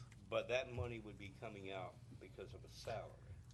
But then we Don't have to go to determine if public we want to works. reduce fees. The reason we showing this much money is because this is what we're projecting we're going to receive in stormwater fees.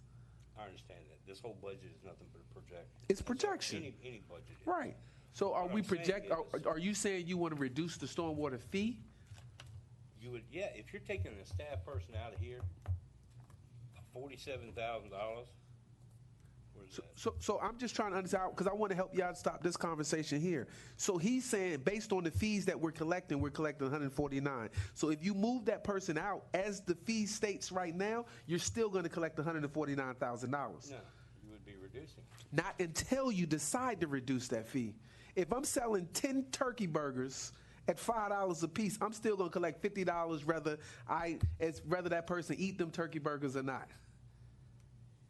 You have to reduce the fees. Well, your It has fees- nothing to do with moving the person out of that position. If you move the person out of the position, the fee would be reduced. The fee doesn't get reduced automatically because you move a person out. If we stop providing the service, the fee, we have to determine that the fee gets reduced. Revenue, we're not talking, we're talking I understand expenses. that. You're That's talking exactly- revenue, we're talking expenses. We're talking I'm talking debits and both. credit. I'm talking both. Right, so you're asking, what you're saying is two different things. No, it's not two different things. It all relates to stormwater management and the fees. I tried to. If I may, counsel, I understand exactly what you're saying, what I'm and what the mayor is saying. Per our MS4 permit, we have committed to obligate staff time to stormwater budget. That's what I just asked. What? If we have to have a person in here because of state requirements. So I just wanted to make sure that you were Is that saying right? that we could decide to operate differently. So I didn't want you to think that we, you know.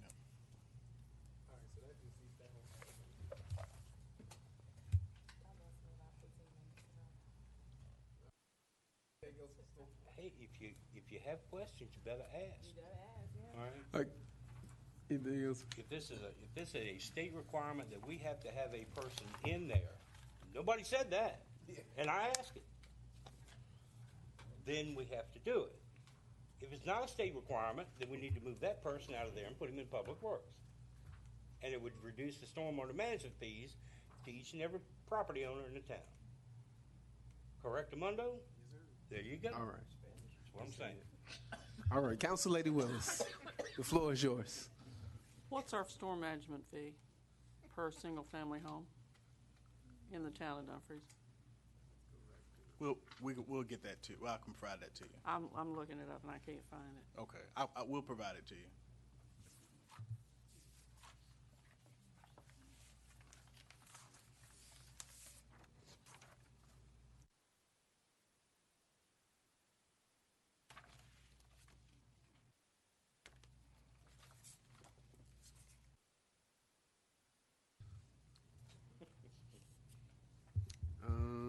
Let's see, we got mills tax here, real estate,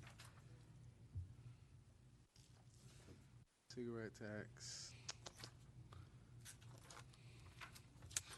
This is not in the budget document? Right, 22 and 23? I'll provide Okay. it to you. All right. Any other questions with stormwater? Are you seeing none? What's the next department you have? That is all of the agencies included in the budget.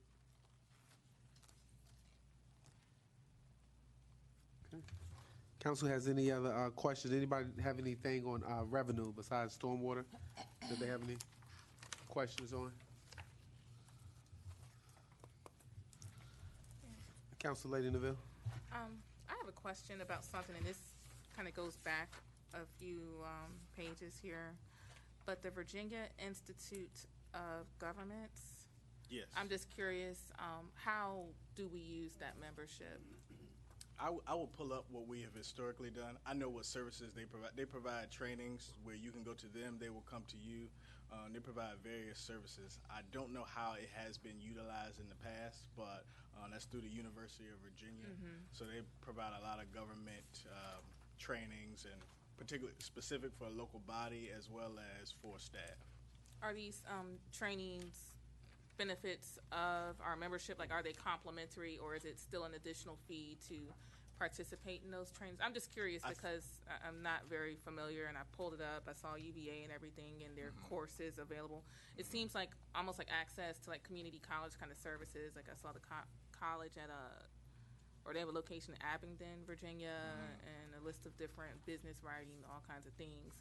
I'm just really curious if he could provide that, because I honestly I just don't know. Yes, I could tell you what they provide, and I can see what we've utilized in the past. I'll have to pull that information for you. Thank you.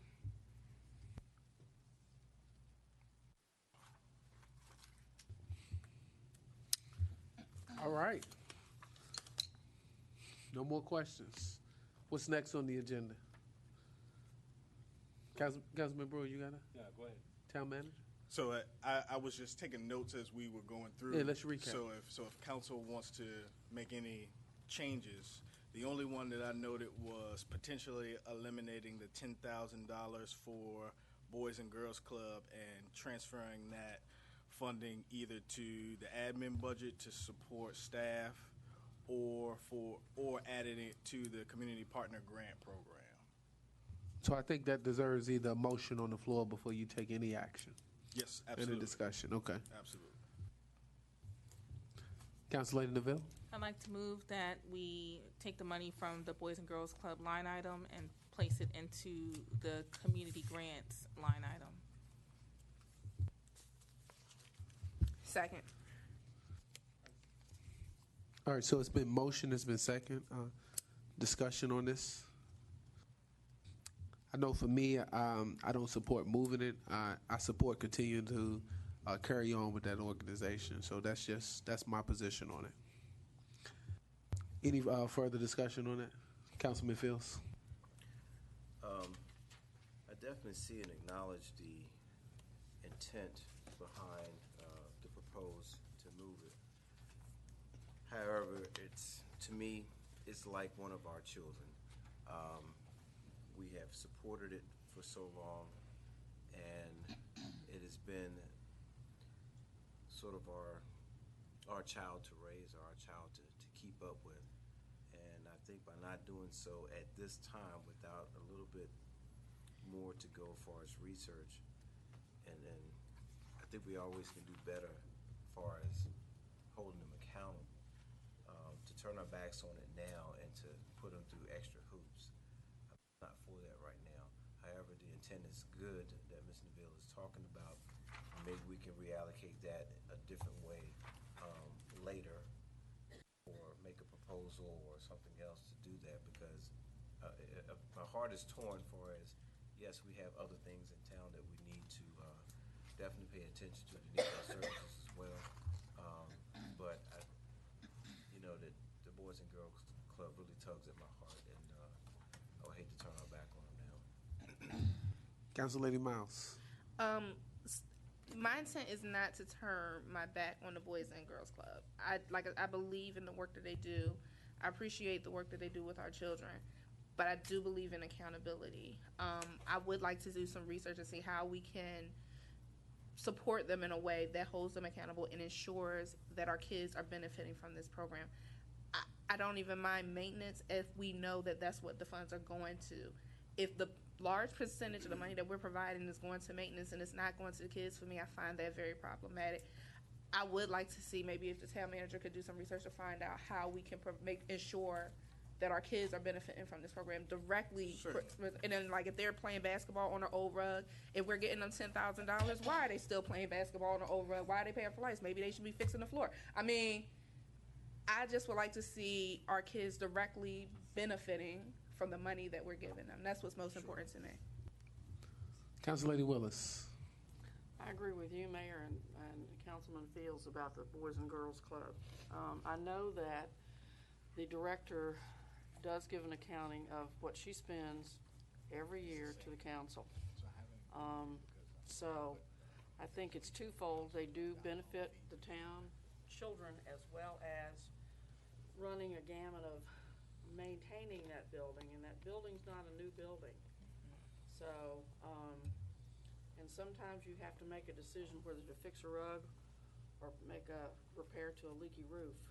So it's kind of difficult at times. Council Lady Neville. Yes, I echo Council Lady Miles' sentiments, and I just wanted to address what Councilman Field stated. Making the motion to move the money to another line item is not doing away with Boys and Girls Club. It's just leveling the playing field and adding to the accountability. Moving the money doesn't mean they cannot apply like other nonprofits. I just want to make sure everyone's clear on that. But the vote will go the way the vote is going to go. All right, a yes vote moves. Oh, Councilman Brewer, sorry. Well, if we move this to have it competitive with the nonprofits, we're going to have every nonprofit from Stafford County to Prince William County up here trying to get $4,000 or $5,000. So they would have zero chance of getting any money for this. And I mean, these guys have supported our kids for a very long time, and I don't see any reason why we wouldn't be able to support them. They do give us their financials every year. So, you know, as far as accountability goes, it's provided to us. Council Lady Miles. And again, it's not about withdrawing support from the kids. My thing is, I want it to go to the kids. At this point, I would ask if Council Lady Neville would be in favor of withdrawing the motion and asking the town manager to do some research to find out if there's a way we can administer these funds in a way that directly benefits the children of the community. And then even with the maintenance, I don't have a problem with the maintenance. I just want to know that the money is going toward the maintenance. Yes, so just to add, I'm happy to do with the pleasure of the council. I did meet with the Boys and Girls Club, so I do have an accounting of what the previous year's donation was used to support going forward. Just as an example, like what I passed around for the Community Partner Grant Program, we can put contract in place. That's a grant contract, so it's still a donation, but says this money should be spent on X, Y, and Z. So that is what I would recommend. However, we decide to go forward with anybody that's getting grant money from the town. Council Lady, would you be in favor of withdrawing the motion? Yes, I can do that as long as he ensures it goes to the kids. If you could provide, a draft of what you're coming up with for that particular funding, that would be great. So just to say, if we want to leave this in as a line item, I would take council's pleasure on what that funding would be specifically for, and I can do a contract for that. And I would say that with the grant program, we would do an application for that $25,000 for the other organizations to apply, and I would work with council to review that application so that we've got organizations applying to meet our specific goals, and we can review those proposals with those goals in mind. And then once they're awarded, they would have contracts to make sure that they stick to that plan. So I just want to give a full picture of kind of how that can look. And that sounds great, but just a point of clarification, even with the community grants application, just to make sure we're all on the same page, that would only be available to town nonprofits, not Stafford and everybody else. Yes, so I gave a couple examples because most organizations that do that, they make it very specific that even if you're not located or headquartered within the jurisdiction, this money is only to benefit the jurisdiction which you're getting the grant from. So we can write that up to ensure that that is in fact the case. Thank you. Councilman Fields. And piggybacking on that, not to sound like we are, it's probably going to come out sound like we're micromanaging, but I believe it should be more like an intent. Just like, I use a military phrase, we have the commander or the leader of the company's intent, and it's for the foot soldiers to carry out the intent. Sure. So if we would, maybe we could title it with the council's intent or the town's intent. Certainly. For it to be, so that it won't seem like we are trying to really, really micromanage it, but, the intent of. Absolutely, and when you that's the other benefit of putting out kind of a solicitation, because they tell us what they can do for us. So essentially, we make our intent known. They tell us how they can have a program to support our intent, and then the contract just kind of holds everybody to their word. So absolutely. Thank you. Council Lady Willis. We're talking about accountability with the funds that this town gives the Boys and Girls Clubs. And we do get an accounting. And everybody has spoken that they want to see more go towards the children, which I don't have a problem with. Well, if that's the case, then when we give the money, just like we did with Historic Dumfries, tell them what they can spend the money on and what they can't. Yes, ma'am.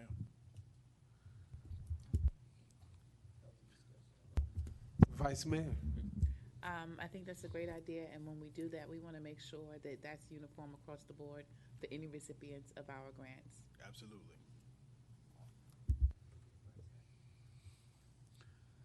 All right. What else did you have note of, Town Manager? That's the only one that recalled the motion? That was the only proposed amendment at the time. So I was thinking that this would be the time for any other potential amendments for us to discuss now that we've gone through each of the agencies. Okay, seeing none. Our next budget work session is April 16, 2019. What changes will you be bringing for us at the next budget meeting for us to discuss? Well, there have been no changes agreed to. So the only thing they want to see is the stormwater fee schedule. Unless you pull that out, what's the schedule? How much are the stormwater fees? I can provide that information, but that would not change the budget. Okay. So, all right. So, what's your requested action here? I know. All right. If the council has no proposed changes to the budget, we can move forward with public advertising, public hearing, and adoption. Okay. Councilman Brewer? Well, we just gave a brief at the very first meeting of this right here was expenditures. We haven't touched the revenues. I mean, we've done a brief overview of the revenue based on the tax rate and the fees. The fee schedule was adopted, basically the same thing as what Prince William County's is. The tax rates have not. So we need to go through the revenues for this budget. Right, so I would say that the revenues are projections, as they're always included in budget as projection. Unless council is seeking to raise fees or taxes, there would be no changes to the revenues. Might not be looking at raising, might be looking at lowering. We'll change or changing tax rates or fees, then those would be the only changes. But if that is, well, that's going to affect your expense. Right. So I'm prepared to take those recommended changes. Council Lady Neville. Yes, thank you, Mayor. This is the most innovative and progressive budget I've seen in the town. And with that stated, I'd like to make a motion that we approve the budget so we can move forward. Second. All right, so there's motion, there's a second. So, Town Manager, let me come back to you. So there's a motion on the floor to, I guess, approve this budget. And you looking to just advertise the public hearing? So based off the schedule that we agreed to for public hearing and advertisement, I would work with staff. We would prepare the necessary ordinances so that they also could be, so we could actually have a public hearing on the budget, and then we would just proceed accordingly with public hearing and adoption. So is that the motion you're looking for? Yes. The one that Councilor Neville made? Yes. Okay. I'm just, all right, so now discussion. Councilman Brewer. Why would you make a motion to approve a budget when we haven't even looked and been through the revenues? We've been through the expenditures, we haven't been through the revenue. So it's like we're doing this halfway. I mean, we're jumping the gun here. I mean, I've already saw two things that need to be changed on here, on the revenues. So if the majority of the town council wants to go ahead and jump the gun on this, you go right ahead, but I won't be a part of it. All right, any other discussion on the motion? All right, seeing none, the motion on the floor is to approve the budget and advertise a public hearing. Is that the motion? Don, that's the motion, that's right? Town manager, I'm just trying to make sure I understand the motion. That was my understanding Okay, of the motion all as right. well. So a yes vote moves this forward, and a no vote, we're having another conversation about what we want to do. All right, so we'll do this by a show of hands. Okay, we'll do this by a show of hands. All in favor, just raise your hand. All right, so we got 1, 2, 3, 4, 4, 3.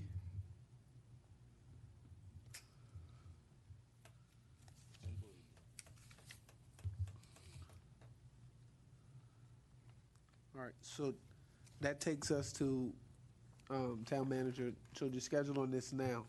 What's your amended schedule now to discuss this? So we would go back and we would prepare the necessary ordinances, and for our meeting on the 16th, we can have a regular meeting rather than a budget work session, and we will present motions at the time that reflect the budget, and we can provide an update for our public hearing and schedule at that time as well, to make sure that we have timed our statutory requirements accordingly. Okay.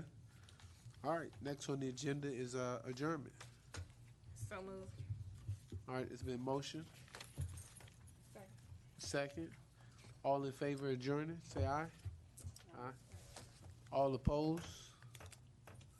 All right, motion carries 7-0. This meeting is